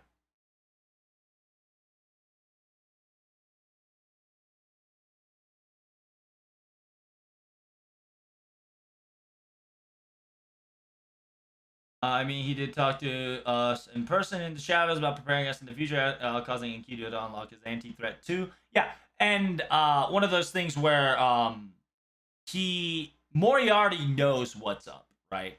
And in order to counteract Moriarty's shit, which kind of Holmes does a lot of the time, unfortunately, yeah, it's easy for me. Like I thought he was a foreigner, but the existent pretender makes me think that he'll probably become a pretender. However, I think he will be a pretender with a foreigner aspect inside of him. So he's going to be a Sherlock Holmes that's going to have a foreigner aspect that's also a pretender. So that's why I think it's going to be pretender. Because remember, pretender is anti-alter ego, and a pretender is going to work with foreigner, which means that he can be the safeguard to alter egos, right? So he will become the quote unquote shield that would protect that would protect the foreigner gods that he's working for. So do you get the logical sense of why I think he's starting to become more of a pretender than a foreigner? Because he's the front line. Like, Sherlock Holmes is low key the front line of foreigners, and because of this, imaginary scramble event occurred, and because of this, whenever fucking Zeus saw Sherlock, Zeus fucking low key was just like, you bitch, right? Like, if you remember 5.2, and where Holmes and Sherlock kind of had a conversation with each other, Zeus fucking immediately beat his ass. Moriarty's ironically good. He's chaotic good, right? He's a chaotic man for good intentions, especially because he cares for masters. And funny thing enough, 5.5 Gouda event kind of always tell you that we're so easily capable of being betrayed. And I'm going to tell you, the fact that we were able to get to LB6 without losing anyone is a fucking none shorter than a miracle. And you'd be thinking, what do you mean we lost a fuck ton of people? I'm talking about the main cast. We're talking about Da Vinci. We're talking about MASH. We're talking about Holmes. I'm not gonna lie to you. For a very long time, Sherlock Holmes has been a hyperplot convenient device to solve all the fucking lost belts. And it's high time for him to go away. Because if he were to exist, it's very easy. Like, people, if you actually figure this shit out, Sherlock can low-key figure out the entire problem. If he actually puts his goddamn mind right. Which he won't, because he don't want to expose his friends, which is the other foreigners. So he's always playing smart. He's always playing dumb. He always doesn't fucking tell you the answer. X, Y, and Z, all that shit. It's high time for Sherlock's to die, or at least reveal him to be the bad guy. And it always goes back to Shinjuku. Shinjuku is where Moriarty acted good. However, technically, he did all this in order to create a problem that said, go fuck yourself, Holmes, right? And that's what's happening on the opposite effect. It's not that it's pointed towards Moriarty. However, it's pointed towards the entire Karudia, including main character, right? Sherlock Holmes playing the good guy, and a lot of people would always think that Sherlock Holmes equals good, and that's one of the things that it's easier to misunderstand, right? Sherlock Holmes is not a fucking hero. However, he is a detective that solves problems. Therefore, if it's a foreigner that will need to solve a foreigner problem, it could be done. And the greatest example that a foreigner can actually create a goddamn servant out of thin air by creating the next level fucking shit on the planet, well, I have a thing for you. Boom. Boom. Boom. Boom. Boom. There it is. Foreigner gods can actually create amalgamations. However, this one was where a actual god was trying to infiltrate a divine spirit, right? Compared to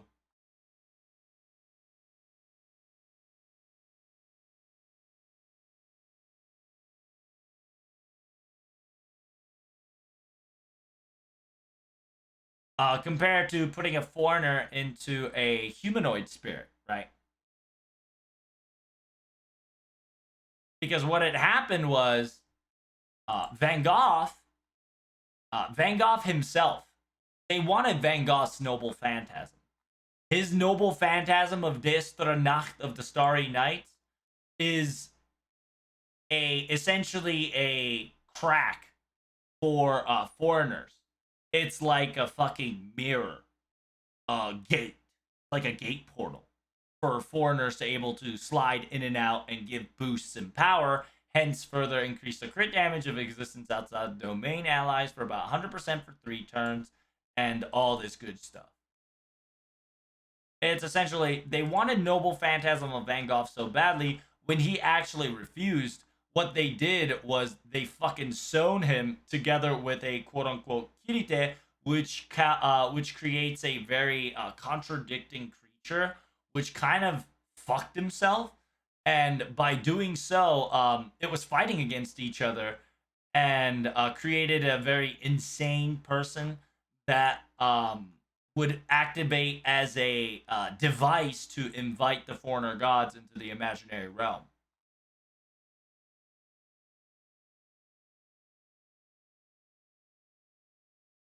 For Thanksgiving, can I have you over? I've got Cheetos. What? To go to Thanksgiving? Hell no. I'm going to sleep after this live stream, bro. I got work in like 11 hours. Sadly, I will not be going. However, I will give you all my luck for Thanksgiving action. So he was a ruler to be a safeguard from moon cancer, but now he needs to be a pretender to stop alter egos from fucking the foreigner plan. Yeah, it could be a possibility that could occur soon, right? I'm not saying that it's gonna happen now. However, if the Carudale were to learn about this plan, um, Carudale were to learn about this plan, Sherlock has to work. Sherlock has to work on this. Simultaneously, that's why Moriarty is like, while he is fucking around, he's actually doing shit seriously, creating a mass production mecha Ellie for the future, which means that he predicts is that the foreigner assault is coming, which kind of happened during the imaginary scramble to a tiny degree. Simultaneously, Moriarty actually fucking around with Nursery Rhyme and Jack in order to create a conversation with Protag to make sure that when the right time comes, that we would trust Moriarty instead of fucking trying to kill him. Because I think that Holmes is gonna probably try to make us believe what we're going to do is the right thing. However, he would save the world, aka his world, than our world.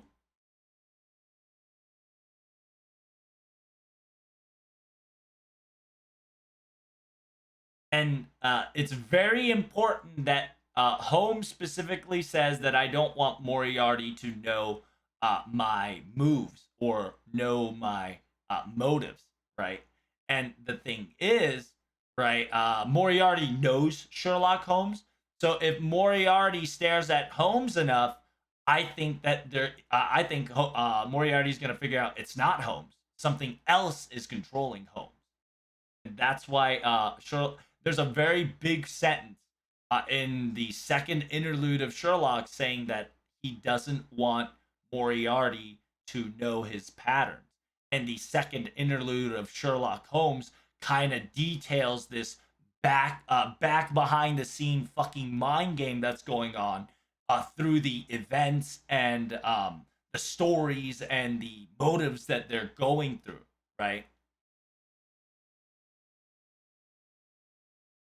Because if you think about it, now, if you've noticed, Sherlock hasn't done a mystery quest anymore. It's all Moriarty now.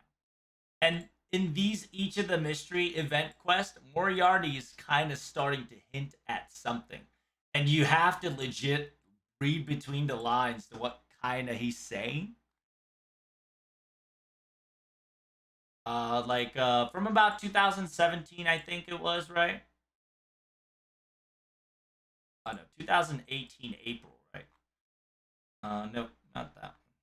17 April, 19 April. When did we get the fucking Gogetscon bullshit? I forgot when that shit was. 19.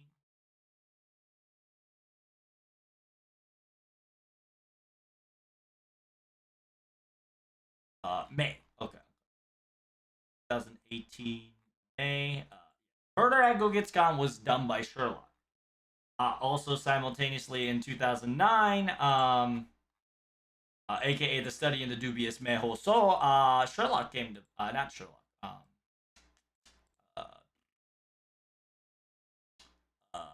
what's his name? Moriarty came into play. You don't see him. But Moriarty came into play. And ever since then,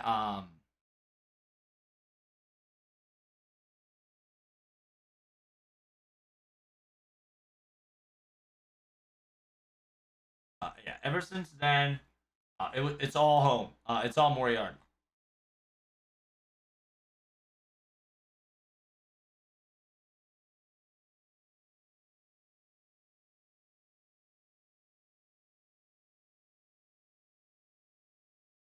Oh, did we not? Oh, that's right. I don't think we did do any. No, we did. We did. It was the spider slowly webbing its web. What the fuck is that? Before, yeah, and it was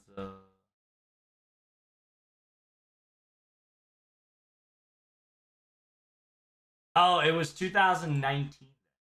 Before Dubious Story, we had a event called, yeah, Antiquated Spider nostalgically spins its thread.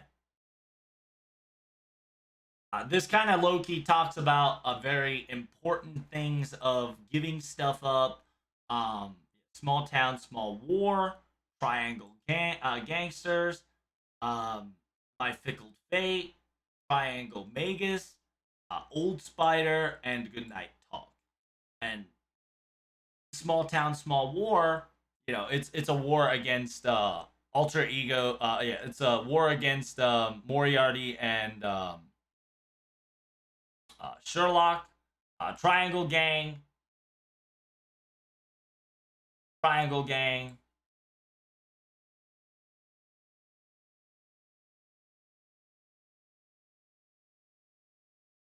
My Fickled Fate, you know, his Fickled Fate, you know, where he gets cover blown, it's all over.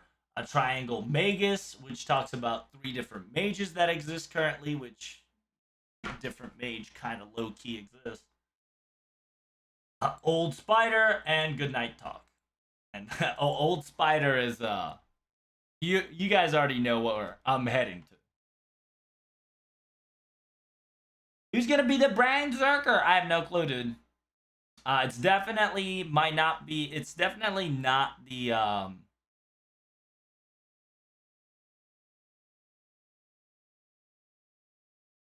It's definitely not David's servant.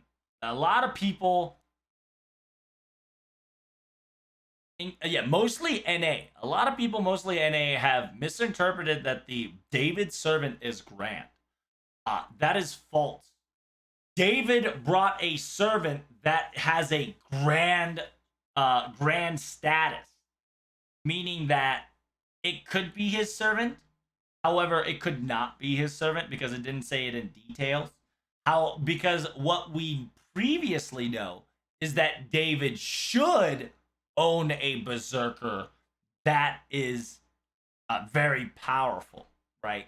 And Da Vinci specifically looked at that figure and said, "Oh my God, it has the power equivalent to a grand."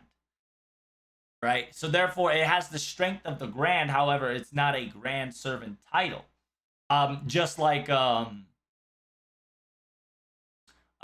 5.5, where Doman could technically be pointed as a person who had 5.5. Power of a grand. However, he also had the power of the beast, but unfortunately, he was not a beast candidate due to his lack of requirements on both sides.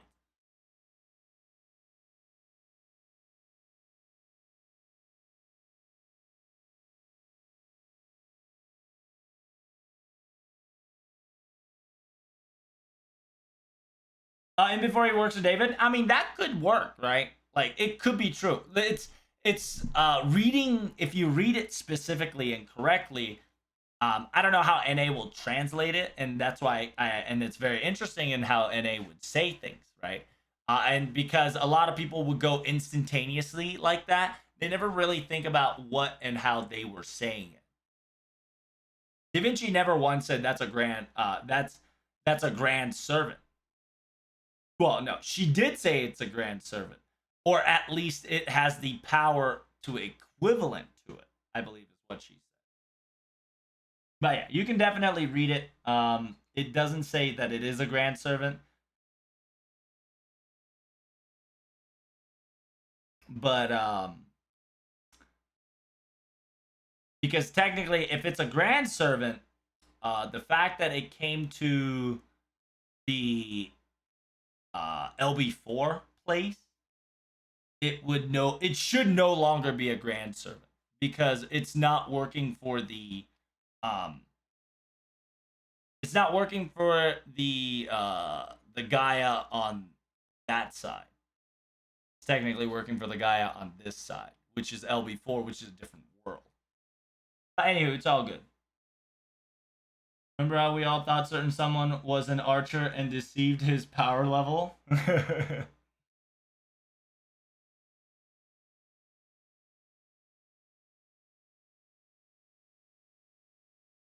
And yeah, there's more things that of deception game is already within us.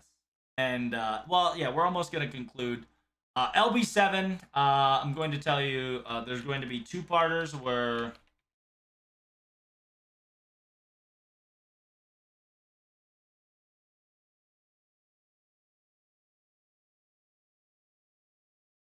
yeah, since we're talking about the very end, I'm about to end it. ORT, aka Mechanical God. So just understand that this fucking concept is gonna come true. There's just no fucking way, okay? ORT is going to be it's not going to be a perfect ORT. I think we're going to have 3 different stages.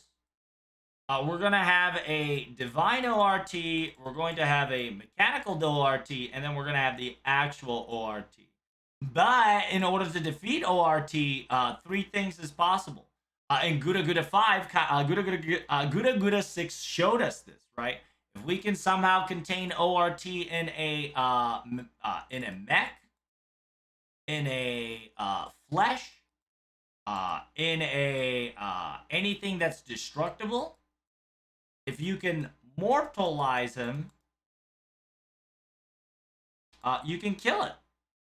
And that's kind of a nice little hint towards to defeating something like the ultimate ones, and something that doesn't technically will be immortal due to its concept of existence. If you don't remember during Gura Gura 6, what happened is that Takechi Hanbei was purposefully feeling negative. And so when Amanojaku, which is a very tiny demon that likes to go into people's negative area and take advantage of it, what he did was he inscribed runes of sealing on he legitimately inscribed in his flesh the runes in order to seal the demon so he could not get out. And what he did was he committed Sudoku, which is seppuku, which is cutting himself alive. Like he legit fucking stabbed himself and honorably discharged himself to death, and that killed the fucking ghost. And that kind of makes it so that it's very similar to Black Barrel, because Black Barrel identifies the creature, mortalizes it, calculates it, and shoots the exact lifespan that it needs to kill. It's essentially a quote unquote a positive negative neutralizer, where it would shoot a component that will be equal to its life, creating death to an immortal being. Hey, good shot, bitch.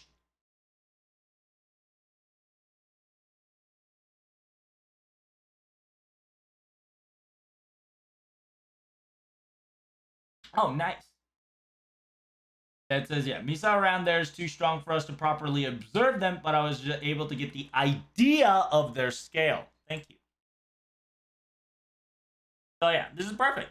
Misa around them is too strong for us to properly observe them, but I just got able to get the an idea of their scale. That's a grand servant, there's no doubt about it. David somehow formed a contract with a grand servant. Just because it says it conformed as a grand servant, it's not a berserker.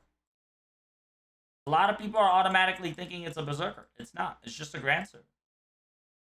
That's what I wanted to tell you. A lot of people are saying just because it's a grand servant, it equals a berserker. To me, I think that's a negative. It is a grand servant, even though she has the idea of it. And funny thing is,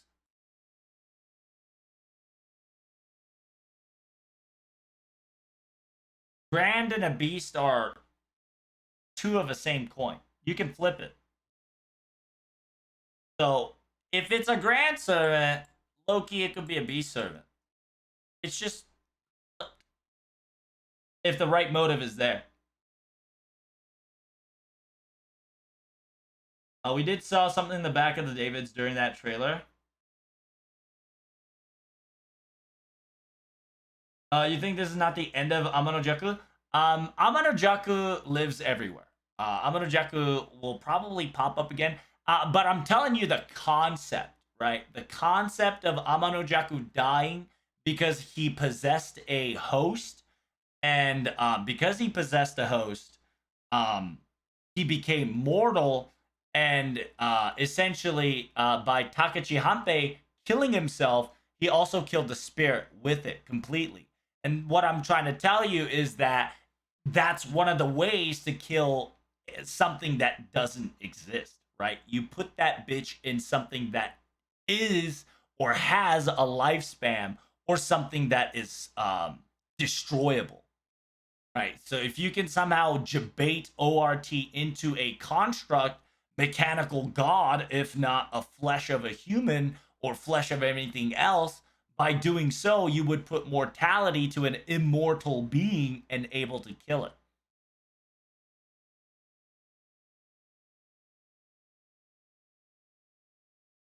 This is the scene, JP. Think you might hold a hint of how it's written in kanji and all that?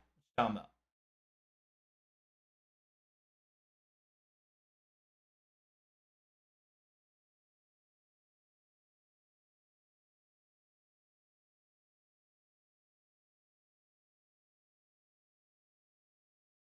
But yeah, you get what I'm trying to say here. Uh, Raken Zen.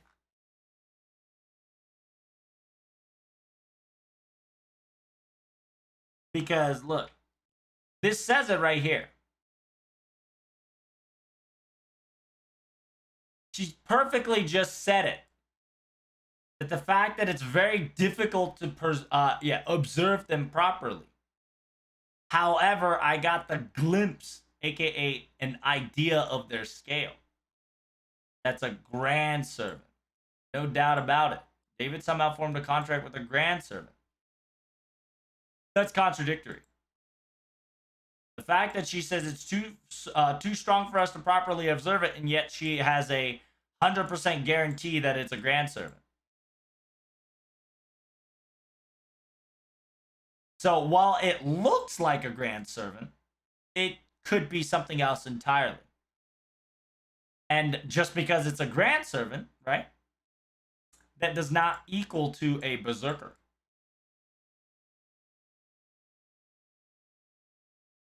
Because remember, David, what type of servant should David would have gotten, right? What type of servant should David have gotten? It wasn't a berserker.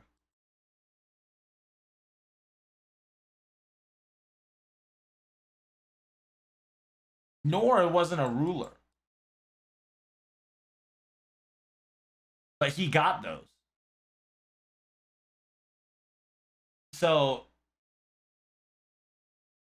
you just can't automatically assume it's a berserker grand servant. And like I've told you before, it's not 100% guaranteed. Because time and time again, we've known that Little Da Vinci makes mistakes. And this proves, this is explained in during Summer 6. And a couple other times. She's not perfect. She's not your adult perfect Da Vinci. So that's why I take this as grain of salt. However, I do admit that it is a grand servant currently because our logic is bounded by what she said, but I don't think it is unless they specifically said it again.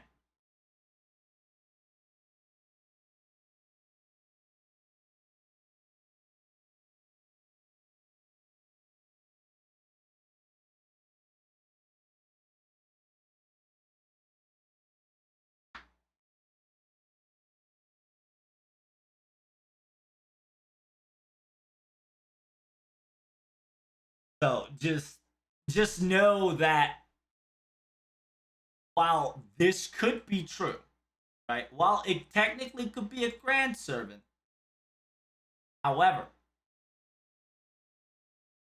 it is not a berserker. That's the biggest thing that I need you guys to take away from that. I think I said it's not a grand servant. In my opinion, it's technically they made a leeway to make it not a grand servant, and I believe so.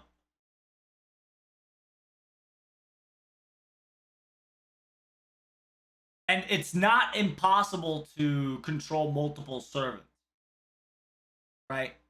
And 5.2 proved that. So therefore, there's a possibility that this servant that Da Vinci's talking about for David uh, is not a berserker. It could be some other class, and he has a berserker as his liege, or something like that. Debated by Da Vinci? I mean, you can. And like I said, 5.1, 5.2, 5.5, and the kind of the summoned events. She'll kind of time and time again show you that she is not perfect. And that's perfectly okay because that makes her human to an extent. And when I say that makes her human, that makes her a that makes me not worry about her because unlike Holmes, who tries to be perfect, who tries to not get anything wrong, she does.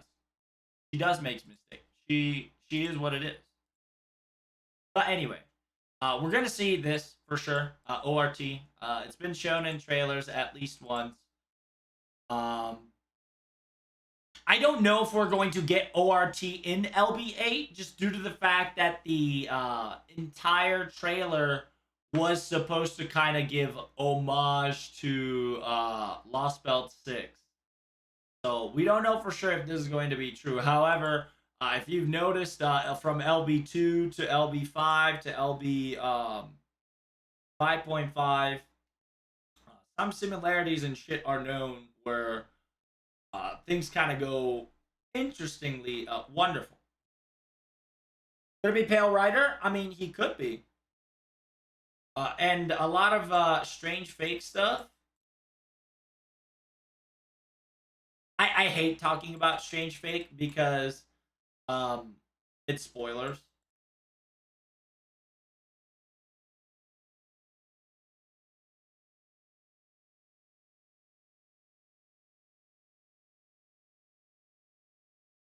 Rather than a simple servant, David as a genius, and he might be having able to have some of the Nemo type servant, or mixed with a lot of shit. Yeah, that could be a possibility too.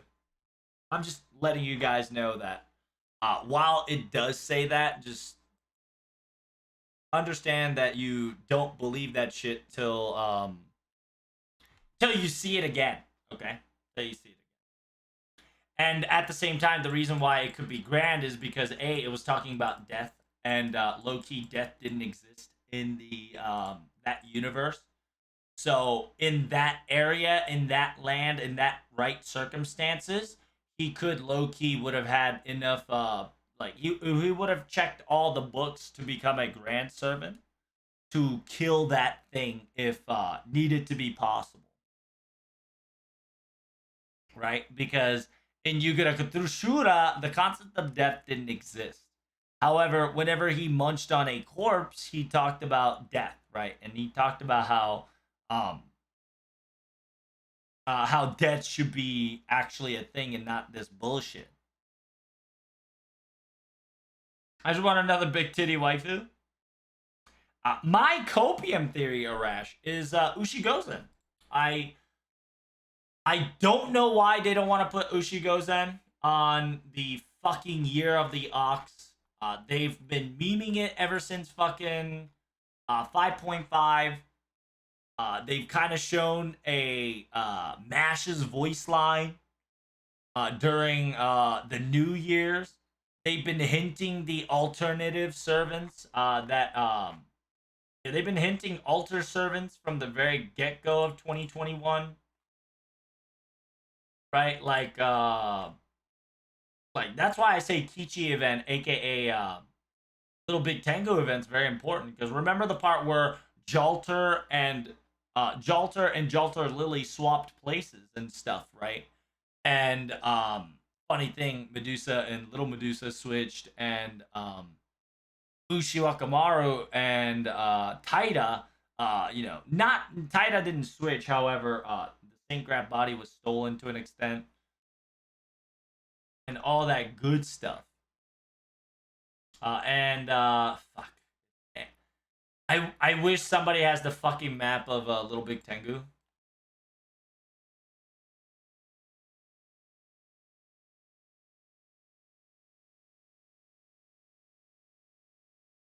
Does anybody have a Little Big Tengu?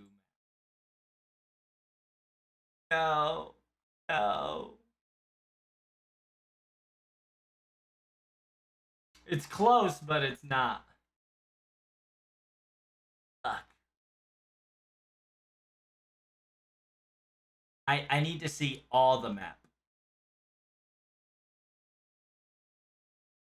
Someone can find me. It will be appreciated. And not the cones one. I'm not talking about the cone one. But technically, to be perfectly honest, cone one is perfect. I hate the fact that the fucking Facebook group has taken Cone's map. Makes me mad. Makes me mild. So mild. Mild. Because I hate. Because I hate him. Damn. Unfortunate.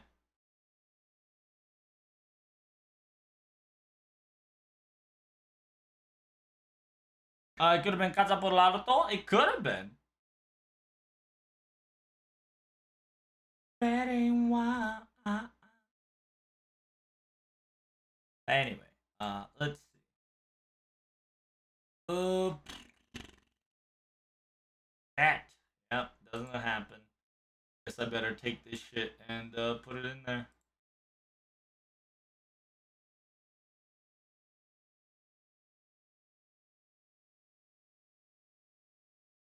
Wait, how do I? Oh my god, it's so fucking tiny, bro. PP tiny.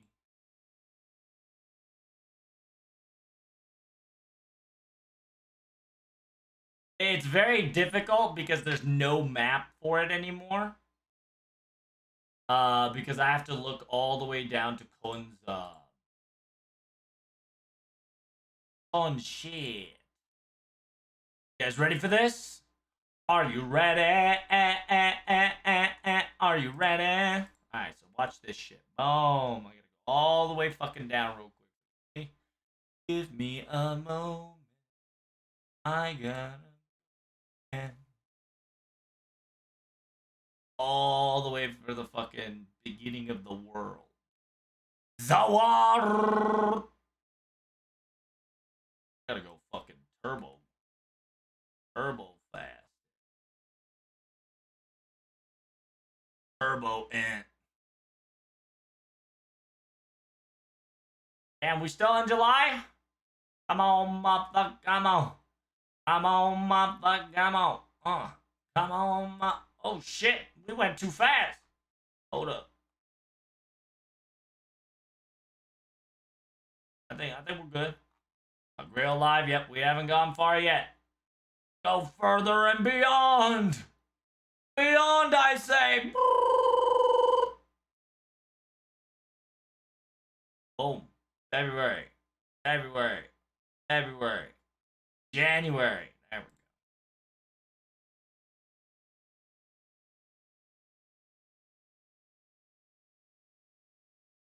go. Okay.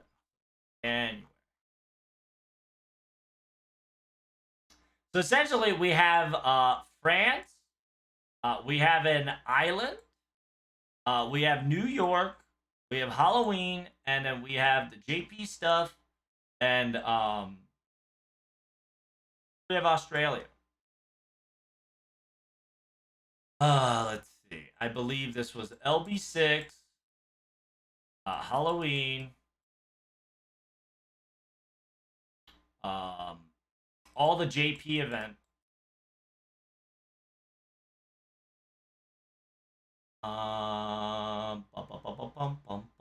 France. Fuck was France?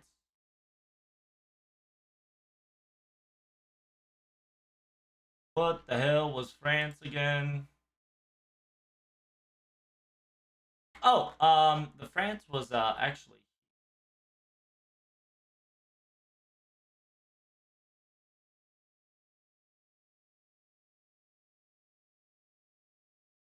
France was where'd it go?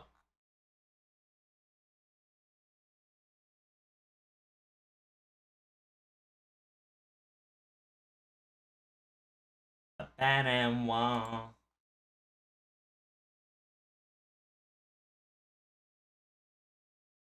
Where is the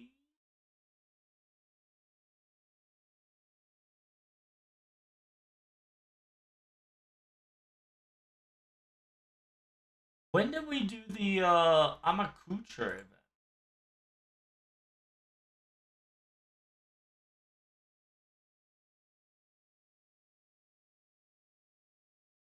I forgot when we did the Amakucha. Amakucha, which is Slapstick Museum. I believe that depicted a some sort of a fucking French museum that I can't remember. Which makes it so that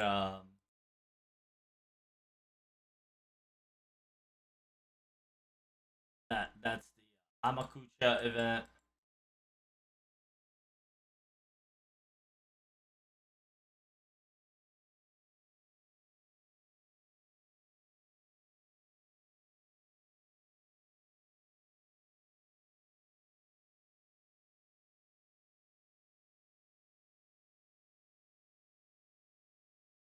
And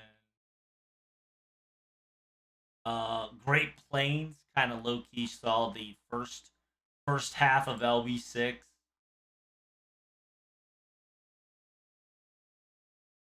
Damn, time be flying fast though. Holy shit, it's already it's already like December. Nutty.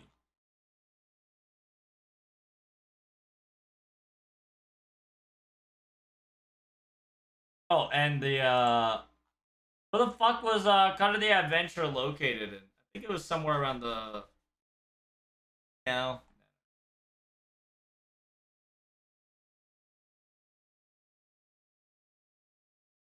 and then last but not least, people will be wondering what the fuck is Australia and New York. New York's gonna be Arcade, which is gonna be Babylon, and Australia is gonna be Koyan. Koyan Skyer. Koyan Scholar. Long link. Do I send a DM on Twitch? Yeah, send it to me on DM.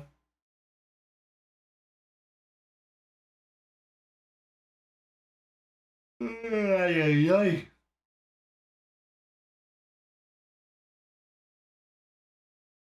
It's all good. So next up, the next event of 6.5 is going to be Koyanskaya. Most likely, but I don't know. Anything can happen. I'm excited. It's going to involve a foreigner. Um, and yeah, it's also exciting is because you don't know which foreigner, right? I don't know which foreigner is going to be involved. Because I don't know if Abigail is going to be in Arcade or if Abigail is going to be in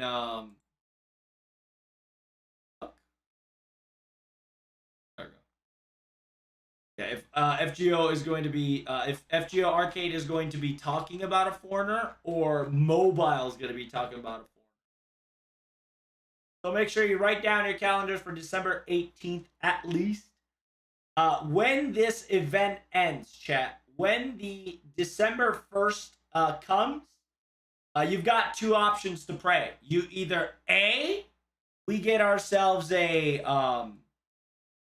Christmas rerun or a new Christmas lotto, or B, yeah, we get a new Christmas lotto or something else entirely, and then we get a new story. So get ready on that.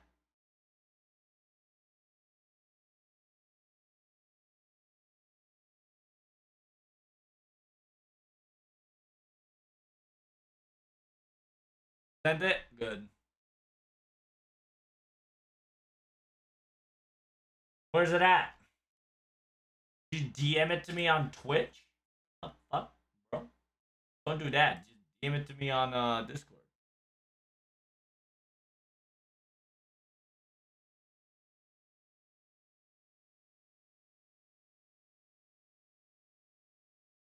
Damn, that is a long ass fucking link. Hold up.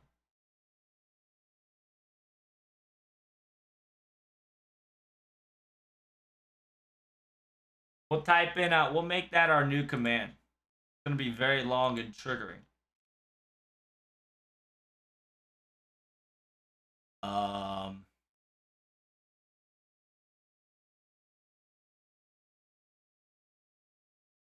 It's gonna be called Little Big Map. Little Big Map. Little Big. Exclamation point, Little Big. There you go. But now type in exclamation point L big and then it'll give us that fucking map. No problem.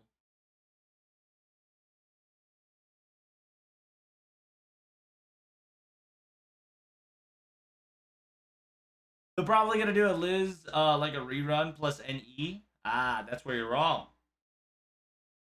Bro, you're wrong. Because they don't have time for a new event. They have time for new story. Right?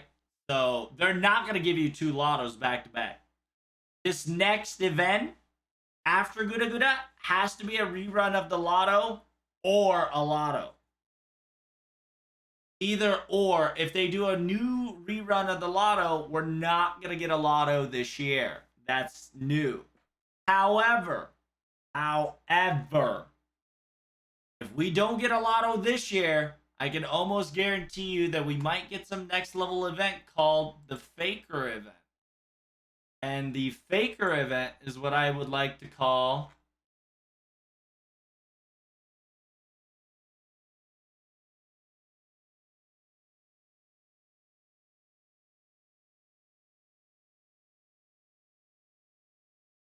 do we not get that shit? Where the fuck is that?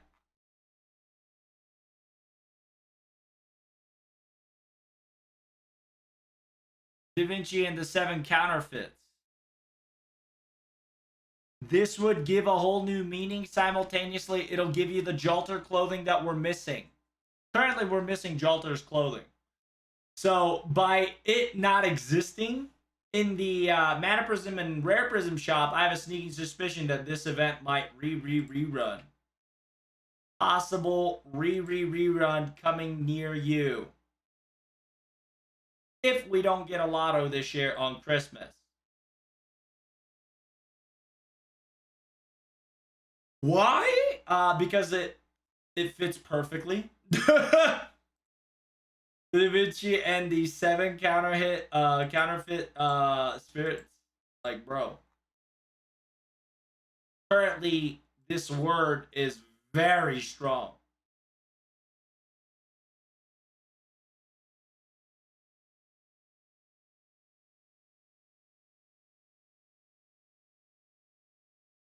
But anywho,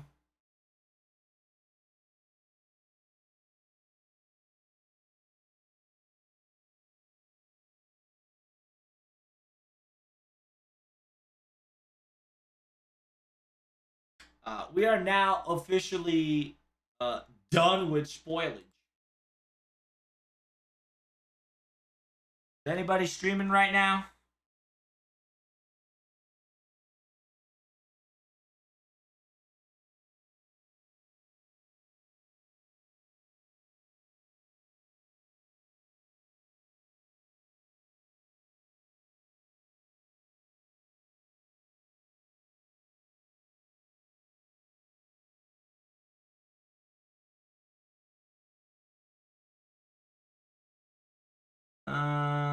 We'll go with the El Clasica. When in doubt, fucking.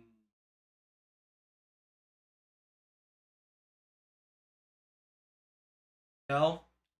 A shame.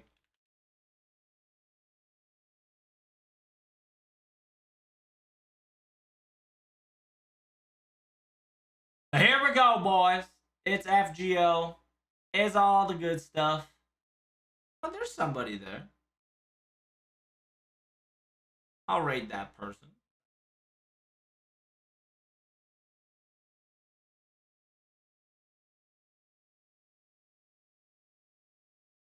All right, chat. I'm out. E50. Thank you guys so much for coming in. Greatly appreciate it. We're going to be raiding.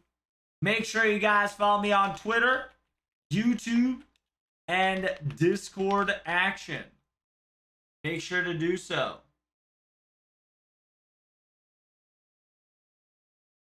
We're going to efficiently farm lawful servants or leads. Kill Shadow Jalter. Oh, wait. Not kill Shadow Jalter. I